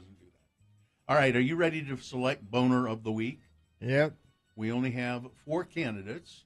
Now, for those of you who may be listening for the first time, we have Dave do this because we used to pick the Boner of the Week, but that we would fight brutally amongst ourselves. So, in the interest of harmony, Yeah, Dave is helping us. And Dave has a good ear and a good eye, and he listens carefully to the boner candidates all week. So right now we have 4 because it's a short week. Number 1 from Tuesday. Well, she didn't have to go far. Oh, that's the woman who, she said, I was getting out of bed to go to the bathroom, and I stepped down on the floor, and there was nothing but feces and I the forgot toilet about this sewage one. Ugh. back up all That's over him. right. So, she didn't have to go all the way to the bathroom. It had come to her, I guess. That's boner candidate number 1. Number 2 from Wednesday, this landlord should be ashamed. This is the horrible story of a UVU student who was feeling suicidal and wrote some letters to friends and talking about it. Well, her roommates down at in Provo, or Orem, I guess, went snooping through her stuff, because that's what you're supposed to do when you are rooming with other people. No. You're supposed to snoop through their stuff so that you can report them to the proper authorities. They found these suicidal letters and didn't take them to the doctor, or they took them to the landlord. Yeah, didn't get her help. They got her thrown out of the apartment. The landlord said, well, you're evicted. Now, she, at least as far as we know, at this point, she has not succumbed. She's fine. She's doing better, but she had to leave the apartment. Then we have number 3 from yesterday. Want to buy a duct tape iguana? Guy selling lizards on the parking lot, and he's duct taped their legs together so they couldn't run away. And boner candidate number 4 from today. I shot in that direction because he never leaves. Which one's the worst, Dave? Number 2. Number 2. This is the landlord who should be ashamed. Yeah. I think so. There's your boner of the week. Thanks, Dave. Yeah. So if you see Dave around town, buy some flowers from him. They're $400 a bunch. No, they're not. They're not? No. Oh, okay. Well, they look good. I mean, They're $5 to $10 a month. Okay, $5 to $10. And the sooner he sells them all, he can get out of the heat. Yeah. And when I see Dave, it reminds me of our good friend Ivy, because Ivy helps you out a lot. I know, Yeah. Dave. And I was at the liquor store yesterday, the wine store. Of course you were. Yeah. I was in line, and the person in front of me was asking about mixers or bitters or something, and the guy that worked there said, "Oh, you need to go to Booze Teak. It's right around the corner. She's got a great selection." And I'm glad at the liquor store they're sending people over to Ivy's store for mixers and. Although now I'm sure that once the authorities get word of that, they'll put a stop to it. No, they just said, "Oh, you guys don't sell this kind of stuff here." No, it's probably someone new to town or whatever. Like, no, but you can go right around the corner. She sells it over there. Booze sounds good right about now. I have to go get my car worked on. So. Well, why does that sound good? If you're not working on your car, you hand it to somebody else. Well, yeah, but I can't drive over there and drive home. I got to wait until I get home to start boozing it up. I thought this was America, Bill. Well, it's just it's not. Sounds like a bunch of liberals keeping you down. That's what that is. I guess so. Not allowing you to be free. Your freedoms. Freedoms. I'm just a sheeple like the rest of them. I'm making a mojito, everyone. Who would like a mojito?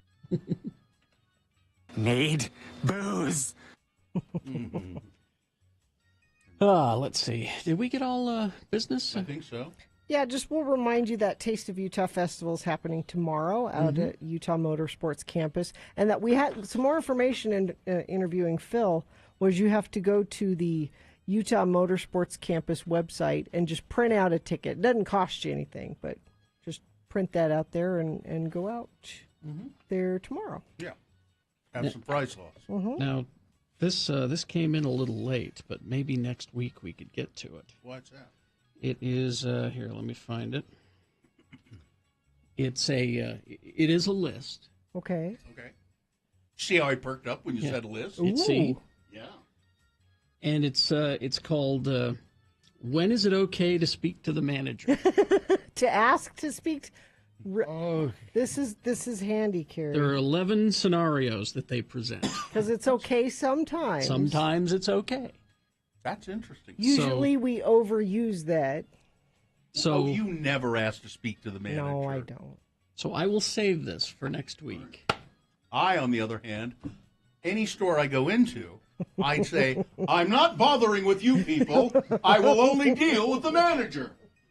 But see, it's so unsatisfying to people when they find that they're already talking to the manager. Well, I'm the manager. Well, I am the manager. Oh, well, just takes all the wind out of. In fact, I'd almost, if you work in a place and somebody comes up asking to speak to the manager, I would almost lie and say, well, I am the manager. You're already talking to me. I'm the manager. Sir. By the way, somebody wanted to see photos of all of us and Dave in the studio.